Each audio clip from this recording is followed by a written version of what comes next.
ඊ타මත්ම ගෞරවයෙන් අදත් ආරාධනය කළා.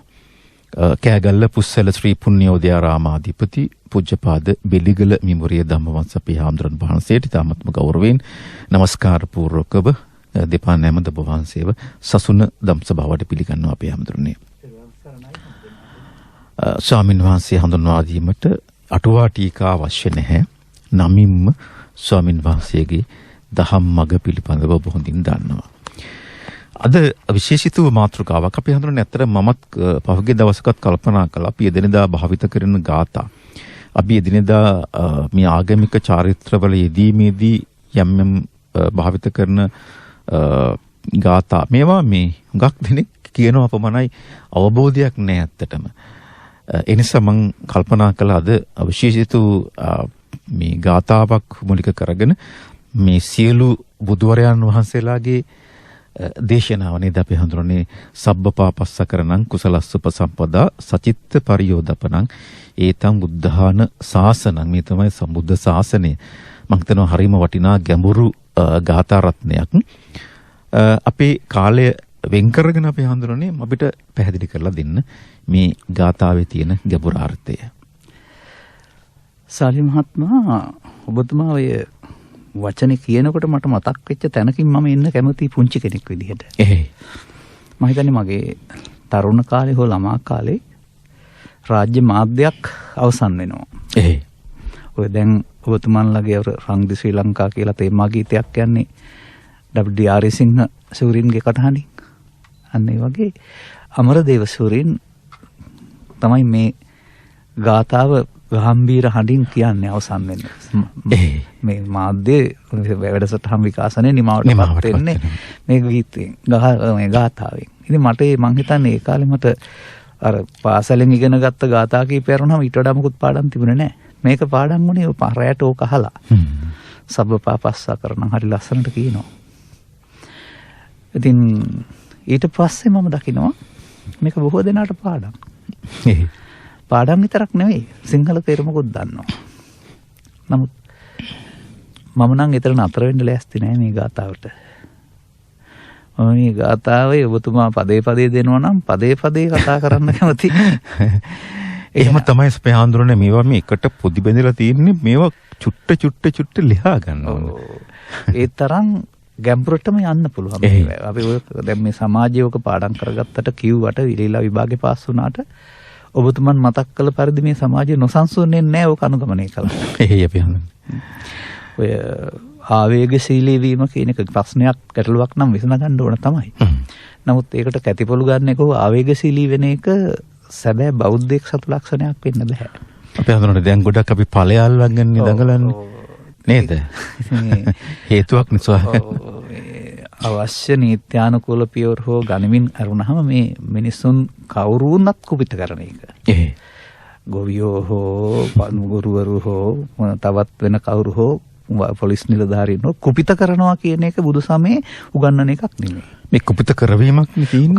කවුරු කුපිත කළත් ඒක වැරදි. මොකද ඉතින් එහාට ක්‍රියාත්මක වෙන්නේ මිනිසා නෙමෙයිනේ. එදිනින් එහාට ප්‍රයුක්ත වෙන්නේ ද්වේෂය නැමැති ක්ලේශය.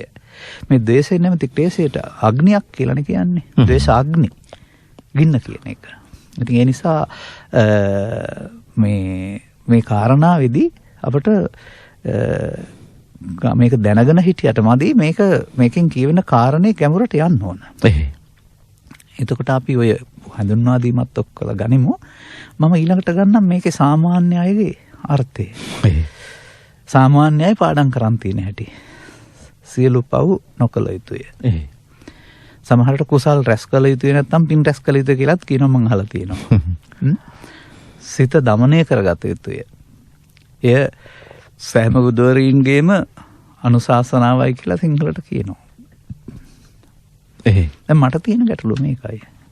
බුදුරජාණන් වහන්සේ මේ සබ්බපාපස්ස සියලු පව් කියන එකට දැන් ඔය ආයතන සංග්‍රහයි හරි පොලිසිය හරි වැරදි සම්බන්ධයෙන් පෙළට තියෙනවා. එකේ දෙක වගන්ති තුනේ වගන්ති ආදි වශයෙන් නඩු පවරන්න හරි චෝදනා කරන්න හරි එහෙම වගන්තියට තියෙන්නේ. ව්‍යවස්ථාවක් ගත්තාමත් එහෙමයි. ව්‍යවස්ථාවේ එක කොටස්නේ තියෙන්නේ. සභාපතිට ලේකම්ට තියෙන බාරේ වගේ. ඒ වගේ තථාගතයන් වහන්සේ මේ සියලු පව් කියලා කොටස් කරලා තියෙනවද වෙනම කාටවත් හොයාගන්න. එහෙමත් නැහැ. එතකොට අන්න එතන ඉඳලා තමයි අපිට මේක වරදින්නේ. මොකද අපි ඉගෙන ගන්නවා ළමා කාලේ පාසල් යනකොට පව් කියන වචනට අදාළ යම් කාරණයක්. එහෙමයි බුදුන් වහන්සේ වදාරන්න ඇති කියලා අපි උපකල්පනය කරනවා. මෙතනදිත් මා දකිනවා බෞද්ධයින් පව්යයි සඳහන් කරන යම් ක්‍රියාකලාපයන් වෙනත් ආගමක පව් වශයෙන් සලකන්නේත් නැහැ. තවත් ආගමකට ඒක සමහර විට පූජනීය ක්‍රියාවක්. නැත්තම් මිනිසුන් ජීවත් කරන ක්‍රියාවලියක්. ඉතින් එහෙම වෙනස්කම් තියෙනවා. ඒ නිසා මේ සබ්බ පාප කියන පදේ හොයාගන්න ඔය සියලු පව් කියන වචනෙන් සෝදානම් වෙන්න එපා මදි. එහෙම නැත්තම් මෙහෙමත් මම කියන්නම්.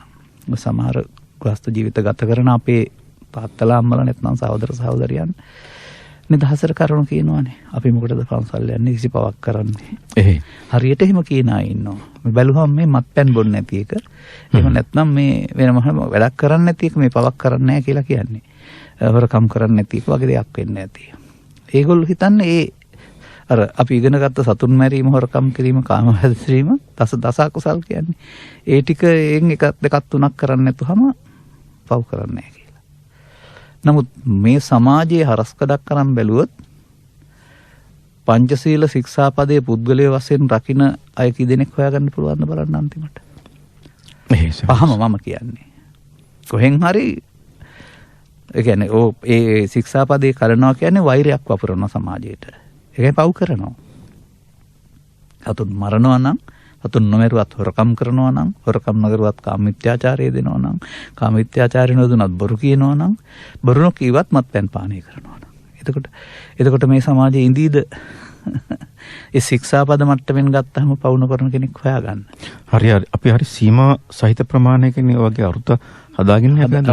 තම තමන් මම දන්නවා ඒක සාමාන්‍යයෙන් මට බොහෝ දෙනා සාකච්ඡාවේදී හම් වෙලා තියෙනවා. ඔවුන් කරන වැඩේ උන් කරන්නේ නැති නිසා උන් එකෙන් සුද්ධවන්තයෙක් වෙන්න හදනවා. අපි මේක කරන්නේ නැහැ නේ කියලා. අපි මේක හොයන්න යන්න ඕන. මගේ ජීවිතයක හොයන්න යාමක් නේ තියෙන්නේ. මේ හොයන්න යාමේදී මට හමු වෙනවා කුද්දක නිකායේ තියෙන පුංචි සූත්‍රයක්. ඒකේ තියෙන කාරණේ ගත්තාම අංග සම්පූර්ණ කතාවක් තියෙනවා. පොඩි උනාට. ඒ කියන්නේ ඒකෙන් කියනවා පාපෙන් වැළකීමෙන් පමණක්ම නිවන් ලබන්න පුළුවන් කියලා. සතුන් මැරීමෙන් වෙච්ච කෙනාට නිවන් හම්බෙලා තියෙනවද? මත්පැන් පානේ නූපවණින් ජීවිත කාලෙම හම්බෙලා තියෙනවද? ඒක තථාගතයන් වහන්සේ ලස්සනට දේශනා කරනවා. ඒක සමහරට සම්පූර්ණ ත්‍රිපිටකයේම තේමාව විය හැකියි. මේ ගාථා මේ පාඩේ. තථාගතෝ භික්ඛවේ අරහං සම්මා සම්බුද්දස්ස. තථාගත සම්මා සම්බුදුරජාණන් වහන්සේලා මහණෙනි ලෝකෙට දේශනා කරන්නේ දේ ධම්ම දේශනා පරියායන බවන්ති. කියන්නේ ධර්ම න්‍යාය දෙකයි දේශනා කරන්නේ. ඔය අවුරුදු 45ම දේශනා කරලා තියෙන එක විතරයි. ධර්ම න්‍යාය දෙකයි. ඒකයි මම කිය මේක තේමාව කියලා කියන්නේ. එක මිනිස්සුන්ට යෝජනා කරනවා. කතමේ දේ එක පළවෙනි එක අයං ධම්ම පරියායෝ පඨම පාපම් පාපකතෝ පස්සතාති. පාපය ලාමක වශයෙන් දකින්න. දැන් මේ අපි දන්න මට්ටමින් නෙමෙයි. තථාගතයන් වහන්සේ වදාළ මට්ටමින් පාපය දකින්න ඕන. අන්න එතෙන්ද යන්න ඕන මේ සමාජයේ. අර සතුන් මරන්න නැතුව ඉඳලා මත්පැන් බොන්න නැතුව අපි වව කරන්නේ නැහැ කියලාට හරියන්නේ නැහැ. මම මෙහෙමත් අර්ථයක් දෙන්නම්. යමෙක් පෘථග්ජනද පව් කරනවා. කොතරම් කිව්වත් පව් කරන්නේ නැහැ කියලා පෘථග්ජන කියලා කියන අතින් ඒ කරන්නේ නැහැ කීවට ඒ අවදාළ මොහොතට ඒක අමතක වෙනවා. මේ අපි කියමුකෝ බොරු කියන්නේ නැහැ කියලා. නමුත් වාසියට බොරු කරනවා. එහෙම නැත්නම් උසාවියේ ගිහින් ජාතකපොත දියුරලා තමන්ගේ කෙනෙක් බේර ගන්න හරි අමාරුවේ දාන්න හරි බොරුවක් ගොතනවා. යන්නේම තව උදාහරණ ඕන තරම් ගත්ත හැකියි.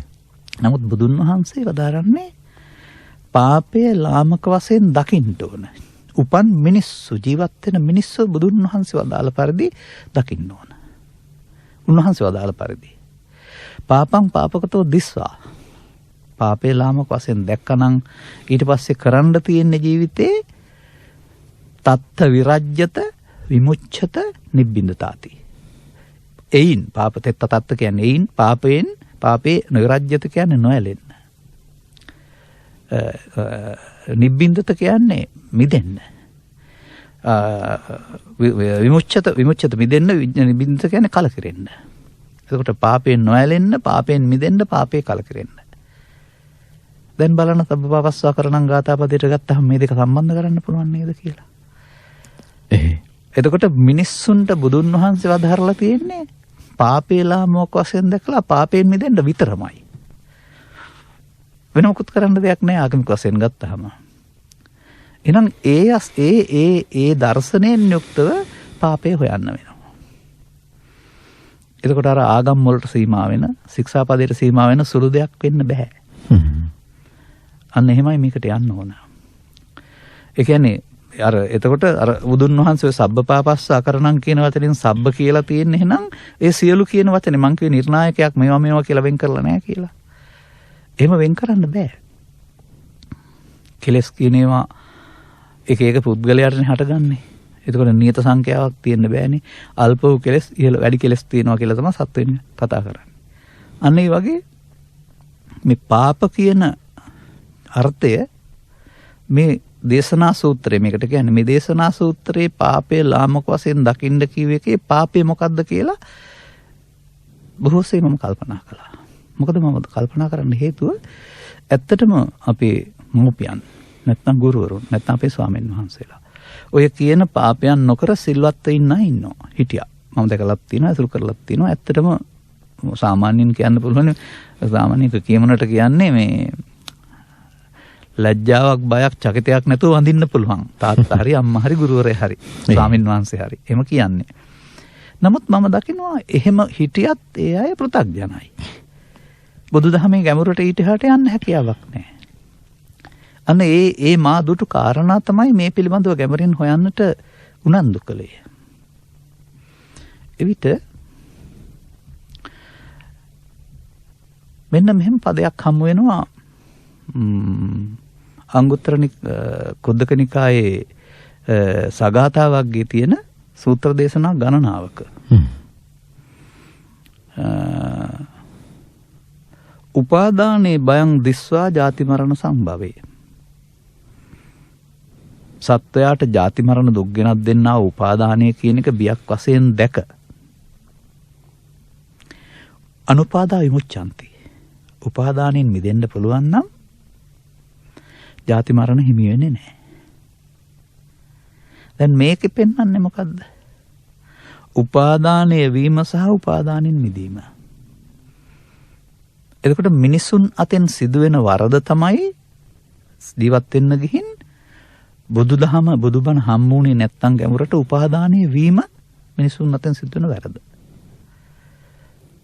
බුදුවරයෙක් හම් වෙලා තේරුම් ගත්තාම මිනිසුන් කරන්න ඕන දේ උපාදානයෙන් මිදීම. අපි මේ අහලා තියෙන අර්ථය නම් උපාදාන කියන්නේ අල්ලාගෙනව නේද? උපාදානෙ තව අපි ගැඹුරට හොයන්න.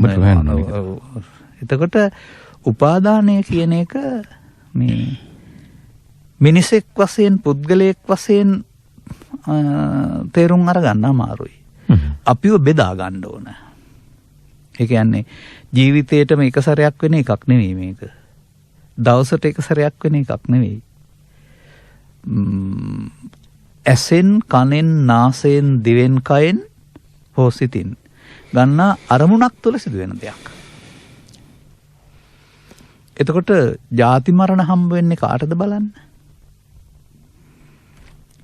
සාමාන්‍යයෙන් මේ සමාජයේ පිළිබඳ විවරණයක් කරනු ලබනවා මිනිසා විසින් කරන කර්මයන් හේතු කොටගෙන ඔහුගේ අනාගතය සකස් වෙන බව.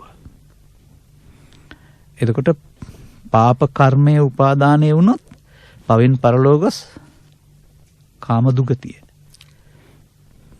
අර අපට පේන තිරිසන් හෝ එහෙම නැත්නම් අදෘශ්‍යමාන උපපාදික ප්‍රතිසන්දිය. එතකොට අන්න දැන් හමුුණ වචනයක් පාපයේ උපාදානය නිසා තමයි ජාති මරණ හම්බ වෙන්නේ, ඉපදීම හම්බ වෙන්නේ. මිනිසුන් උපදින්නෙත් පිනෙන් කියලානේ පෙන්වලා තිබෙන්නේ. බුදුන් වහන්සේ බොහොම පිනක් ඇතුව උපදින්නේ. එහෙනම් අපි උපදින්නත් පින නැමැති උපාදානය උදව් වෙලා තියෙනවා. දෙවියෝ උපදින්නේ කොහොමද? දෙවියෝ උපදින්නේ අපටත් වඩා දානේ සීලේ නැමැති පුණ්‍ය ක්‍රියා උපාදානෙන්. බුදුන් වහන්සේ පහළ වෙන්න පෙර බඹලෝ ගියා වයි ඉපදුනේ කොහොමද? ධානයේ උපාදානෙන්. දැන් බලන්න පව තුලත් පින තුලත් ධානයේ තුලත් උපාදානය නම් වූ වරද තියෙනවා. බුදුන් වහන්සේ වදාරන්නේ උපාදානයේ බයං දිස්සබ්බයක් වශයෙන් දකින්න කියලා තියෙන උපාදානය. මොකද ජාති මරණ ගෙනත් දෙන උපාදානය තුල. එහෙනම් උපාදානයෙන් මිදෙන්න පුළුවන් නම් ජාති මරණ දුක් හම්බ වෙන්නේ නැහැ. දැන් මේ අපි ඉපදිලා ඉගෙනගෙන කැම්බිම් හොයාගෙන මව්පියන් පෝෂණය කරලා දරුවන් පෝෂණය ගත කරන ජීවිතය අපිට උරුම වෙච්ච එකක් ගත කරන්න ඕනේ නිත්‍ය අනුකූලව එහෙම. ඒක තුලම තවත් අතුරු දැක්මක් තමයි මේ අපි සැප හෙව්වාට අපි පිටපස මේ කම්පනයේ කලබලයේ අසහනයේ පීඩාව අටරෝදහමේ කම්පාව ලුහු බඳින්නේ ඇයි? අපිට හොයාගන්න බෑ. සමාජය කියන්නේ අපි සතුටින් ඉන්න තමයි තේරම කරගත්තේ නමුත් ගහෙන් ගෙඩියනවා වගේ කරදර දුක්. මේ මොන අපිට පසුද මේක පවතින්නේ? අන්න එතකොට මට තේරෙන දෙයක්. මේක සමාජයේ විවේචනය කරාට කමක් නැහැ. මට දොස් කිව්වට කමක් නැහැ. ඒ හරි කිව්වට කමක්. ඒ මොකක්වත් මට ගැටලුවක් නැහැ. සමාජයට ඉඩ තියෙන ඕන දෙයක් කියන්නේ. අලුත් අදහසක් නේ මම මේ දෙන්නේ. ඒක තේරුම් ගන්න පිළිගන්න පුළුවන් නම් පිළිගත්තට කමක් නැහැ. නැත්නම් විවේචන කළාට මගෙන් උත්තර හම්බ වෙන්නේ නැහැ ඒකට ආපහු. අපහාර ගැහිමක් ආහාරෙ මෙහි ප්‍රතිඋත්තර දැක්වීමක් මට නැහැ ඒකේ. ඒක අයිතිය තියෙනවානේ ආගමික නිදහස කියන්නේ. නමුත් අපි මේ වෙනුවෙන් ජීවිත කාලය කැප කරපු අය වශයෙන් මේව හදාරන අය වශයෙන් අපට යුතුයකමක් තිබෙනවා. සාමාන්‍යයෙන් පැවිද්දේ උපසම්පදායෙන් අවුරුදු 20ක් පැන්නාම මහ තෙරවරු කියලානේ කියන්නේ. මේ මහ තෙරවරුන්ට තියෙන අයිතියක් තමයි ධර්මයේ විවරණය කරන එක. අඩුපාඩු තැන් නැත්නම්. ඒ නිසා ඒ අයිතිය අපි පාවිච්චි කරනවා. ඒ නිසා සත්වයා සසර ඇවිදින්නේ උපාදානෙන්. අපායේ ගියත්, දිව්‍ය ලෝකේ ගියත්, බ්‍රහ්ම ලෝකේ ගියත් ඒක පිටුපස පවතිනවා. ජාති මරණ හැම එකෙම තියෙනවානේ. අපාගත සත්වයාටත් තියෙනවා, දෙවියන්ටත් තියෙනවා, මනුස්සයින්ටත් තියෙනවා, බ්‍රහ්මයිනුත් එතනින් චුත වෙනවා කියලානේ පෙන්නන්නේ. එහෙනම් මේ සසර ගමන පිටුපස උපාදානය කියලා වරදක් තියෙනවා. මේක සත්තුන්ට කියලා දෙන්නත් බෑ. දෙවියෝ තේරුම් ගන්නවා කියලා මං හිතන්නෙත් නෑ. බ්‍රහ්මයෝ තේරුම් ගන්නවා කියලා මම හිතන්නෙත් නෑ. මොකද දෙවියෝ හිතන් ඉන්නේ ඔවුන් තමයි සැනසීමෙන් ඉන්නේ කියලා. ඔවුන් මෙහෙම පින් කරලා එතෙන්ට ගියන් පස්සේ දැන් ඉන්නේ නිවනේ කියලායි දෙවියෝ හිතන්නේ. ඒ සූත්‍ර දේශනාවල ගාථා ආශ්‍රයෙන් මන් තීරුම් ගන්න දෙය. බඹලෝ ගියා හිතන්නේ ඒගොල්ලෝ ඉන්නේ නිවනේ කියලා. ඉතින් ඒ දෘෂ්ටිගතිකත්වයේ මුදවන්ට බුදුවරයෙකුට අරනව තව කාටවත් බෑ. එහෙනම් ඒක තේරුම් කරලා දෙන්න පුළුවන් කෙනා කවුද? මිනිසා. අන්න මේ සංසාරයේ මේ යන ගමනේ අපාගත වීම, දෙවියන් අතර ඉපදීම, බ්‍රහ්මයන් අතර ඉපදීම කියන අතරේ මේ හොඳ කේම භූමියක් තමයි මිනිසත්කම කියලා කියන්නේ. අදහස් සුදහස් බෙදාගෙන කතා කරලා Taman තුලින් තේරුම් ගන්න. එහෙනම් වඩාත් හොඳ මිනිසා තමයි, හොඳ කෙනා තමයි මිනිසා මේක තේරුම් ගන්න. මොකද අනිත් සත්තුන්ට මොලයක් කල්පනාවක් තිබුණාට ඒව ගැන මෙහෙවන්න හැකියාවක් නැහැ. කාලා බීලා නිදා ගන්නවා විතරයි. ගැඹුරු චින්තනයක් කියන දේවල් ආශ්‍රයෙන් හිතන්න පුළුවන් දියුණු මනසක් තියෙන මිනිසාට තමයි මේ කියන අදහස් තේරුම් ගන්න පුළුවන් වෙන්නේ. ඒත් බොහෝ පෘථග්ජන අයට අර යම් මතවාදීන්ව ඉන්න අයට, දෘෂ්ටිවාදීන් ඉන්න අයට මේක 아무තු දෙයක් වෙන්න පුළුවනේ. එහෙම නැත්නම් පිළිගන්න නැතු වෙන්නත් පුළුවනි. බුදුන් වහන්සේ ධර්ම දේශනා කරයි කියලා ලෝකෙට ඔක්කොම පිළිගත්තේ නැහනේ. සමාජය පිළිගත්තෙත් නැහැ, වෙනත් ආගම ශාස්ත්‍ර පිළිගත්තෙත් නැහැ. පිළිගත්ත අය අල්ලපු වැටියට එක්කන පිළිගත්තේ නෑ. ඒක තමයි. ඒ පිළිගත්ත අයට ඒක තියෙයි, පිළිනොගත්ත අයට ඒක තියෙයි. ඒක ලෝකේ හැටිනේ ඒක. ඉතින් ඒ සම්බන්ධයෙන් මම ඒකයි මට කිව්වේ මේ සම්බන්ධයෙන් විවාද කරන්න, පරද්දන්න, දිනන්න මොනවාක්වත් නැහැ කියලා කියන්නේ. දැන් එහෙනම් මම කල්පනා කරනවා මේ බුදුසමයෙන් මේ සබ්බපාප කියන වචනේ මම මේ විග්‍රහ කරන්න එන්නේ. මම කියනවා උපාදානයේ පාපයයි. ඔන්න අර්ථයට ඇවිදින් ඉන්න හැටි. එතකොට උපාදානයේ වෙන්නේ කොහෙද? ඇස තුල, කන තුල, නාසය තුල, දිව තුල, කය තුල, නැත්නම් සිත තුල. සිත තුල මේ ලෝකේ ජීවත් වෙන්න ගිහින් අරමුණු රස විඳින්න ගියාපුවාම උපාදානය වීම කියන එක මිනිසුන් අතින් සිදුවන වරදක්. මෙහෙම අහමුකෝ අපි. සමාජයෙන් අහමු ප්‍රශ්නයක්. අවිජ්ජා පත්‍ය සංඛාරා පාපේද කුසලේද කියලා අහමු. නැත්නම් අවිජ්ජා පත්‍ය සංඛාරය කුසලද කියලා අහමු. අපි ඉස්සරහා ඉන්නවනම් 500ක් පිරිස අත උස්සන්නේ කවුරුවත් අවිජ්ජා පත්‍ය සංඛාරා කුසලයේ කියන්න. එතකොට එහෙමනම් අවිජ්ජා පත්‍ය සංඛාරා ගලපන්න ඕන කොතෙන්ද? අර පව් හේතු ඉතුරු වීමට කියන්නේ අපුඤ්ඤාභි සංඛාර. ආන් ඒකත් සංඛාරයක්. පින් හේතු ඉතුරු වීමට කියන්නේ පුඤ්ඤාභි සංඛාර. ඒකත් සංඛාරයක්. ධාන හේතු ඉතුරු වීමට කියන්නේ ආනිජ්ජාභි සංඛාර. මේ තුනම අபிසංඛාරනේ. මේ තුනේම හේතු ඉතුරු වීමට කියන්නේ අවිජ්ජා පත්‍ය සංඛාරා. අවිජ්ජා පත්‍ය සංඛාරා කවුරු හරි කියනවද කුසලයේ කියලා? කවුරුත් කියන්නේ. එහෙනම් අවිජ්ජා පත්‍ය සංඛාරා පාපයයි. ඔන්න බුදුරජාණන් වහන්සේගේ නිර්ණායකය අනුගත් කල සබ්බ පාපස්ස. එහෙනම් මේ අපි අතින් ජීවත් වෙන්න ගිහින් උපාදානය වීමෙන් මොකද වෙන්නේ? සසරට බැඳෙනවා. විතරක් නෙමෙයි දුක් හට ගන්න හේතු ඒක. ජීවිතය තුළ ඔය අපි කතා කළා වූ අසහනේ පීඩාව ආතතිය ආදී කාරණා බාහිර සිද්ධීන්ගෙන් නෙමෙයි ගෙනත් දෙන්නේ. බාහිර සිද්ධීන් පුංචි ප්‍රත්‍යක් විතරයි. මිනිස්සෙක් බැන්නේ එක හරි පාඩුවක් වුණේ එක හරි බාහිර ලෝකේ තියෙන අටලෝ දහමට අදාළ කාරණා. ඒවා පුංචි ප්‍රත්‍යක් විතරයි, හේතු නෙමෙයි. හේතු තමයි ප්‍රධාන කාරණේ, ප්‍රත්‍ය කියන්නේ අමතර දේවල්. එතකොට එනම් ප්‍රත්‍ය නෙමෙයි දුක් ගෙනත් දෙන්නේ. හේතුව. හේතුව තමන් ළඟ තියෙන්නේ. හේතුව කුළු ගන්නන්න ප්‍රත්‍ය උදව් වෙනවා. ඔය මේ මාධ්‍ය තුල කරපු ධර්ම දේශනාවල මම උදාහරණයක් ඉදිරිපත් කරලා තිබෙනවා. මේ කීර රුක්කෝප කියලා. ඒකේ තියෙනවා අවුරුදු 15ක් 20ක් විතර ගහක් වැඩුණාම කිරි තියෙන ගහක් කොලයක්වත් කැඩුවේ නැත්නම් කවුරුත් කිරි තියෙන බව දන්නේ නැහැ.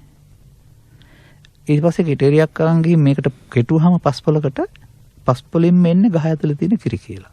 මේ උපමාවක් මේක. මේ ගහ උබයි. මේ පස්පල ඇහැයි කනයි නාසය දිවයි කයයි. මේකට හම් වෙන අරමුණ තමයි කෙටේරි පාර. ඒ නිසා ගහ ඇතුලේ තියෙන කිරියන වගේ තමන් හිත ඇතුලේ හදාගත්ත ටික තමයි මේ දුක් වශයෙන් එන්නේ. බලන්න කොච්චර සුන්දර උපමාව කියලා. එහෙනම් අපි මේ ජීවත් වෙන්න ගිහින් අර උපාදාන හේතු හදාගත්තාම අන්න හරි සංකිට්ඨේන පංච උපාදානස්කන්ධ දුක්ඛ. ලාභය හෝ අලාභය හෝ බාහිර ලෝක සිදුවීම් ප්‍රත්‍ය විතරයි ප්‍රධාන කාරණේ. අපි මේවට අනුව ඇලෙන ගැටෙන ස්වභාවයක් හදාගත්තාම අන්න අර ඇලීම ගැටීම මුලාව කියන එක තුනම උපාදානය තුල. එහෙනම් මා දකින්නේ බුදුන් වහන්සේගේ ඉගැන්වීමට අනුව සබ්බපාපස්සා කරණං කියන එකේ තේරුම එහෙමනම් උපාදානය පාපයයි, සියලු උපාදානයන්ගෙන් මිදෙන්න. පවු නොකිරීම කියන එකේ තේරුම. අන්න මේක ප්‍රායෝගිකව ක්‍රියාවට නගන්න පුළුවන් නම් මේ සමාජයේ. ස්ත්‍රී හෝ පුරුෂ ගිහි පැවිදි කියලා ભેදයක් නැහැ. තේරුම් ගත්ත පුද්ගලයාට මේ උපාදානයේ නැමැති දුර්වලකමින් වැසී තිබෙනා වූ අමනුස්සකම් ටික මරලා දාලා මනුස්සකම ඉස්මතු කරන්න පුළුවන්. වර්තමාන සමාජයේ මනුස්සකම් ගැන කතා කරනවා, මනුස්සකනුත් තියෙනවා බොහෝ තැන්වල. නමුත් ඉතින් මේ පසුගිය කාලේ ආරංචි වෙච්ච සිද්ධියක් නේ ඔය මේ මල්වට්ටියකට ලංසු තියන්න ගිහින් 50ක් විතර කට්ටියක් අහුවෙලා. එහෙම කියන වචනේ තේරෙනවා නම් මම තමයි සංවර වචනෙන් කියන්නේ. එහෙමයි යොදන්නේ මොකටද කියලා. එතකොට අන්න ඒ වගේ එතකොට ආන්න බලන්න අර කියපු දේවල් ඉහළ තැන ඉඳලා පහළ දක්වා ඉන්න කාගේවත් අර මම කිව්වේ අර පව් කරන්නේ නැහැ කීවට වෙලාවට කාටවත් බැරි වෙලා තියෙනව නේද කියලා. අන්න ඒක තමයි ඇත්ත සිද්ධිය. ඒ නිසා අපිට මේක බුදුන් වහන්සේ වදාළේ ජීවිතය තුල මේක සිදු වෙන්නේ ජීවිතය තුලයි ගැලවෙන්න ඕන. අන්න ඒක විශේෂයෙන් තේරෙනවා. සබ්බපාපස්සා කරණං කෙරෙන්න ඕන මැරිලා නෙවෙයි. අනාගත බුදුන් වහන්සේගේ දාසනේ නෙමෙයි. මේ ජීවිතය තුළ මේ සියලු පව් නොකිරීමට අපි මනස මෙහෙවන්නේ කොහොමද කියලා බෞද්ධ සමාජය ඉගෙන ගන්න ඕනේ. සබ්බ පාපස්සකරණං කුසලස්ස උපසම්පදා සචිත්ත පරියෝදපණං ඊතම් බුද්ධාන ශාසනං. අපේ මාතෘකාව මුල් පේලිය අපි තරමක් දුරට පැහැදිලි කරගත්තා. තවත් කාලය යොදාගෙන පැහැදිලි කරගන්න තියෙන ගොඩක් හොඳයි. එතකොට හරිම තැනකට ඉන්න පුළුවන් යම් මානසික වශයෙන් අතුලාන්තේ යම් විප්ලව කරලා අපිට යම් වෙනස්කම් තියෙනවා නම් යම් විවාද තියෙනවා නම් ඒවට නැවත නැවත විග්‍රහ කරමින් විවාද කරමින් හරි තැනකට එන්න පුළුවන්. කොහොමවත් කාලයත් කළමනාකරණය කරගන්න ඕනේ. යම් විදිහේ ප්‍රශ්නයක් තිබෙනවා නම් ඔබට පුළුවන් තර්කානුකූලවත් කමන්න විමසන්න. මේක ඇයි මෙහෙම කියන්නේ, මෙහෙම වුණොත් මෙහෙම නේද කියලා එහෙම විමසන්න. එහෙම ප්‍රශ්නයක් නැහැ. කතා කරන්න අපි විවෘත වේදිකාවක් කොට දෙනවා. ඕන ප්‍රශ්නයකට අපේ ස්වාමීන් වහන්සේ පිළිතුරු දෙන්න බලාපොරොත්තුෙන් ඉන්නවා. 066 22 83 600 066 22 83 600 අපේ දුරකථන අංක. අපි මුල් කාරණාව තව ටිකක් පැහැදිලි කළ උපාදානීය වහන්සේ කිව්ව පාපය කියන එක තව පැහැදිලි කිරීමක් කරලා ඊට පස්සේ අපි දෙවෙනි පේලියට යන්න අපි හම්බුනේ. ඔව් සාලි මහත්තයා දෙවෙනි පේලියට ඉක්මනින් යන්න ඕන. නමුත් මේක තව ගොඩක් පැහැදිලි කරනවා නම් හොඳයි තමයි. නමුත් මේ කාලේ ඒකට ගන්න බෑ අපිට. ඒක තමයි අපි ධර්මදේශකින් වහන්සේලා වශයෙන් මාධ්‍යවල සිටමින් ඔබට කරුණු පැහැදිලි කරන්නේ. මේ ඇස තුල, කන තුල, නාසය තුල, අරමුණ තුල මේ උපාදානයේ සිදුවෙන හැටි ඉගෙන ගන්න. බණ අහලා. ඒ වරද සිදුවෙන හැටි ඉගෙන ගන්න ඕන. අන්න ඒක තමයි බණ අහනවා කියන එකේ තේරුම. ඒක ධර්ම දේශනාවල අපි හැම දේශනාවකම තියෙනවා මේක මම දන්න හැටියට අපේ. එතකොට ඒ උපාදානයේ වෙන හැටි අපි අතින් සිදුවන වරදක් සංසාරේ. ඒ වරද නිවැරදි කරගන්න තමයි බෞද්ධකම කියලා කියන්නේ. භික්ෂු භික්ෂුණී උපාසක උපාසිකා කියලා කියන්නේ හරි ධම්මන්තරණං ගච්ඡාමි කියන්නේ හරි ඒක තේරුම මේ වරදයි අපට දුක් ගෙනත් දෙන්නේ මේ වරදෙන් මිදෙන්න මම ජීවිතේ යොදා ගන්නවා අනිත් කටයුත්තත් එක්කලා කියන එක. ඒ නිසා ඒකට කියන්න තියෙන්නේ ධර්ම ශ්‍රවණය කරන්න, ශ්‍රවණය කරලා ඇසෙන්, කනෙන්, නාසයෙන්, දිවෙන්, කයෙන් අරමුණු රසය විඳින්න ගියාපුවම උපාදාන වෙන හැටි කියලා දෙනවා. ඒ වගේම අනුපාදා විමුච්ඡන්තිත් කියලා දෙනවා. ඒක තමයි බුදුන් වහන්සේගේ ධර්ම න්‍යාය දෙක වර්ධින හැටි කියලා දීලා නිවැරදි කරගන්න හැටි කියලා දෙනවා. අර වැරදින හැටි කියලා දෙනකට කියනවා පරිහාන ධම්මං ඕබික්ක වේදේසිස්සාමි කියලා. නිවැරදි කරගන්න හැටිට කියනවා අපරිහාන ධම්මංච. මම නම් දකින්නේ තථාගතයන් වහන්සේගේ ධර්ම න්‍යාය එපමණයි. අවුරුදු 45ක් මොනතරම් ධර්ම දේශනා කළත් ওই දෙක තමයි කරලා තියෙන්නේ. ඒක තේරුම් ගත්තාම තමයි තේරෙන්නේ මොනවද බුදුන් වහන්සේලා මේ කරලා තියෙන්නේ කියන එක. ඔය අවුරුදු 45ක් මොන උදාහරණ ගත්තත් මිනිසාට වර්ධින හැටි සහ නිවැරදි කරගන්න හැටි. ඒක තුල අපි අනිවාර්යෙන් තේරුම් ගන්න ඕන, අවධාරණය කරන්න ඕනේ වරදින්නේ ජීවිතය තුලම නිවැරදි කරගන්නත් ඕන. එතන නෙමෙයි මේ බෞද්ධ සමාජ බොහෝ දෙනෙක් ඉන්නේ. ඒක දන්නේ නැතුව අනාගතයේ තිබු ජීවිතයක් තුළ ගත කරනවා. අපි ඉන්නේ ඒකෙම නවත්තමු. ඊට පස්සේ දෙවෙනි පදයට එන්න. කුසලස්ස උපසම්පදා.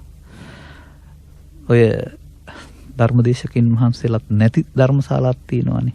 ගුවන් විදුලි යන්ත්‍රය තමයි ගෙනත් තියලා යන්නේ. ඒක ඉවරුණෙන් පස්සේ අනුශාසනා අහන්න කෙනෙක් නැහැ. තනින් ඉන්නවා ඒක ගත කරන ගමන්. ඉතින් ওই උපාසක මහත්තුරු සිල්වා ওই උපාසක අම්මලා ඉන්න ගමන් ඉතින් ඔය අර්ථ විවරණය කරගන්නවා. එතකොට අපිට යමුතුමක් තියෙන අපේ ආවනේ. යමුතුම අරගෙන ඉමු අයබෝවන්. අයබෝවන්. ඔව් කතා කරන්න. තෙරුවන් සරණයි සාලි මහත්තයා. තෙරුවන් සරණයි. මම බණ්ඩාර අම්පාරේ මහවයෙන් කතා කරන්නේ. ඔව් මහත්මයා. මට දැනගන්න ඕන අපේ ස්වාමීන් වහන්සේගෙන් මට එකම පුතා ඉන්නේ. ඒ පුතා පැවිදි වෙලා ඉන්නේ. දැන් විශ්වවිද්‍යාල අධ්‍යාපනය ලබනවා. දැන් පැවිදි වෙන්න එයාටම තමයි ගොඩක් ආසාව තිබුණේ. ඉතින් ගියා. අපි හේන් ගොවිතැන් කරලා ඉතින් ඒ අධ්‍යාපන කටයුතු වලට අදටත් විවිධ හිදම් කරනවා.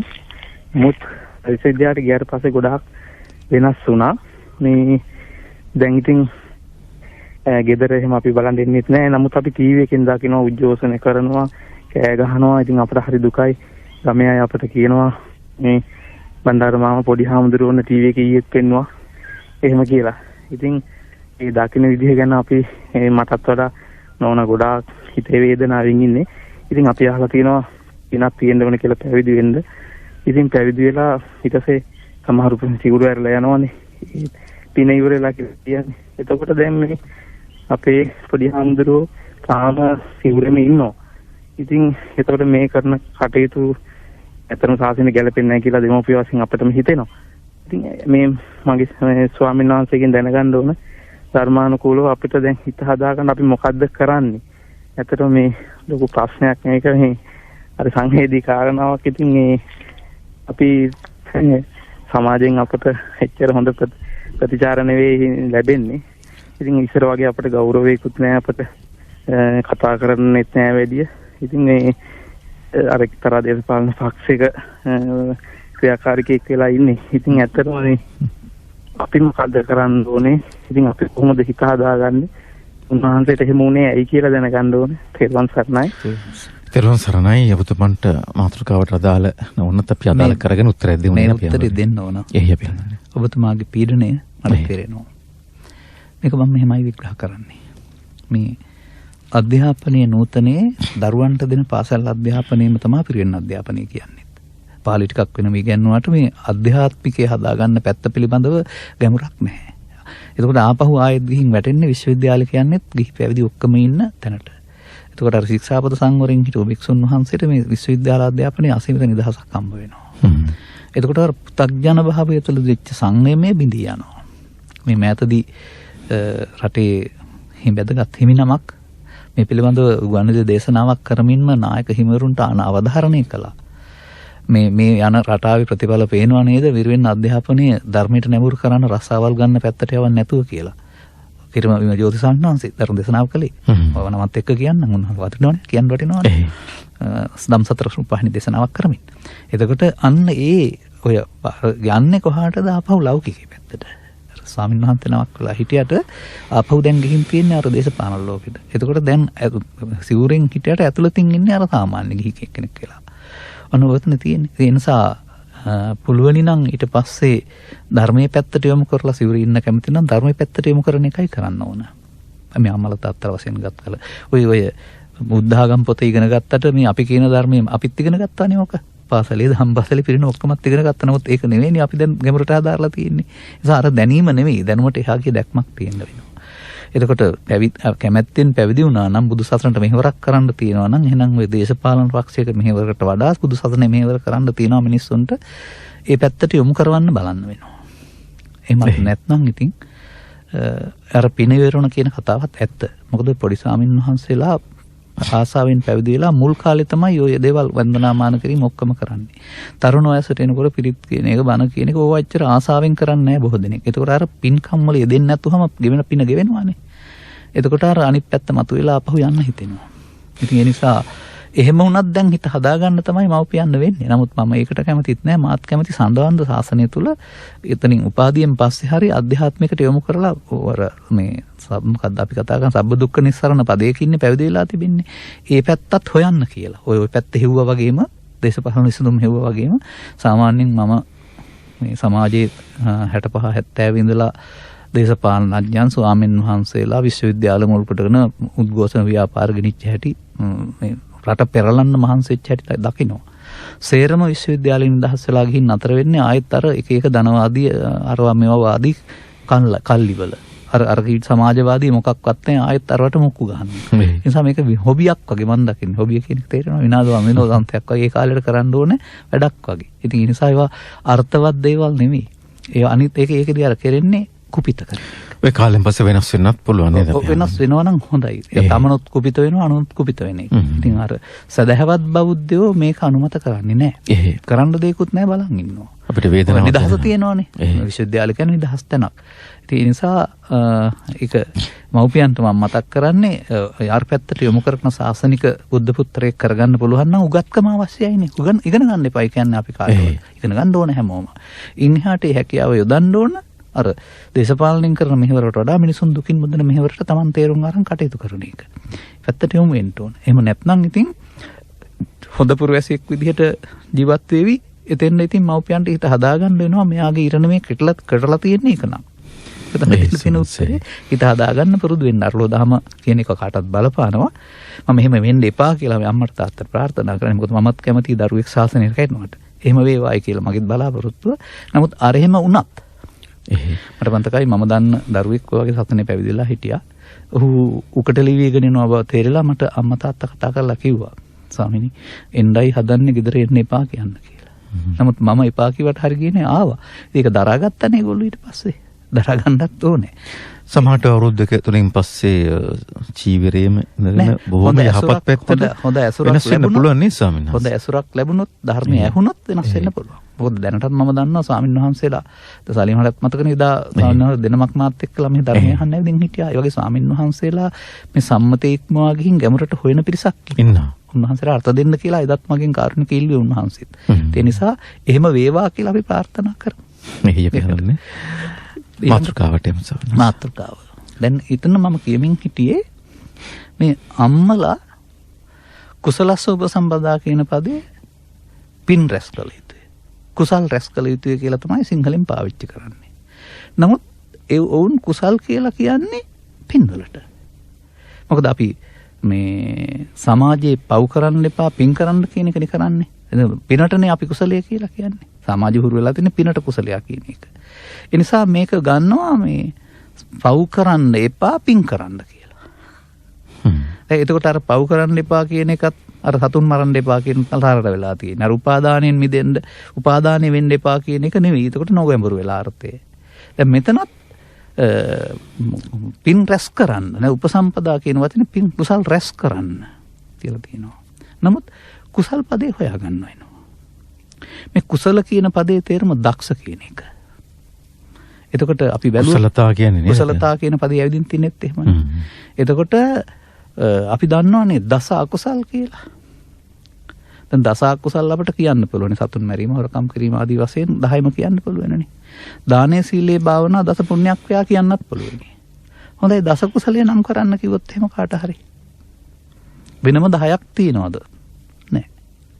නැහැ. තිබෙන්නේ ඉහතකී දස අකුසලයෙන් වෙන්වීම කුසලයයි. දැන් බලන්න දස අකුසලයේ මුල ලෝභ දේශ මොහ නම් ලෝභ දේශ මොහ අකුසලයයි.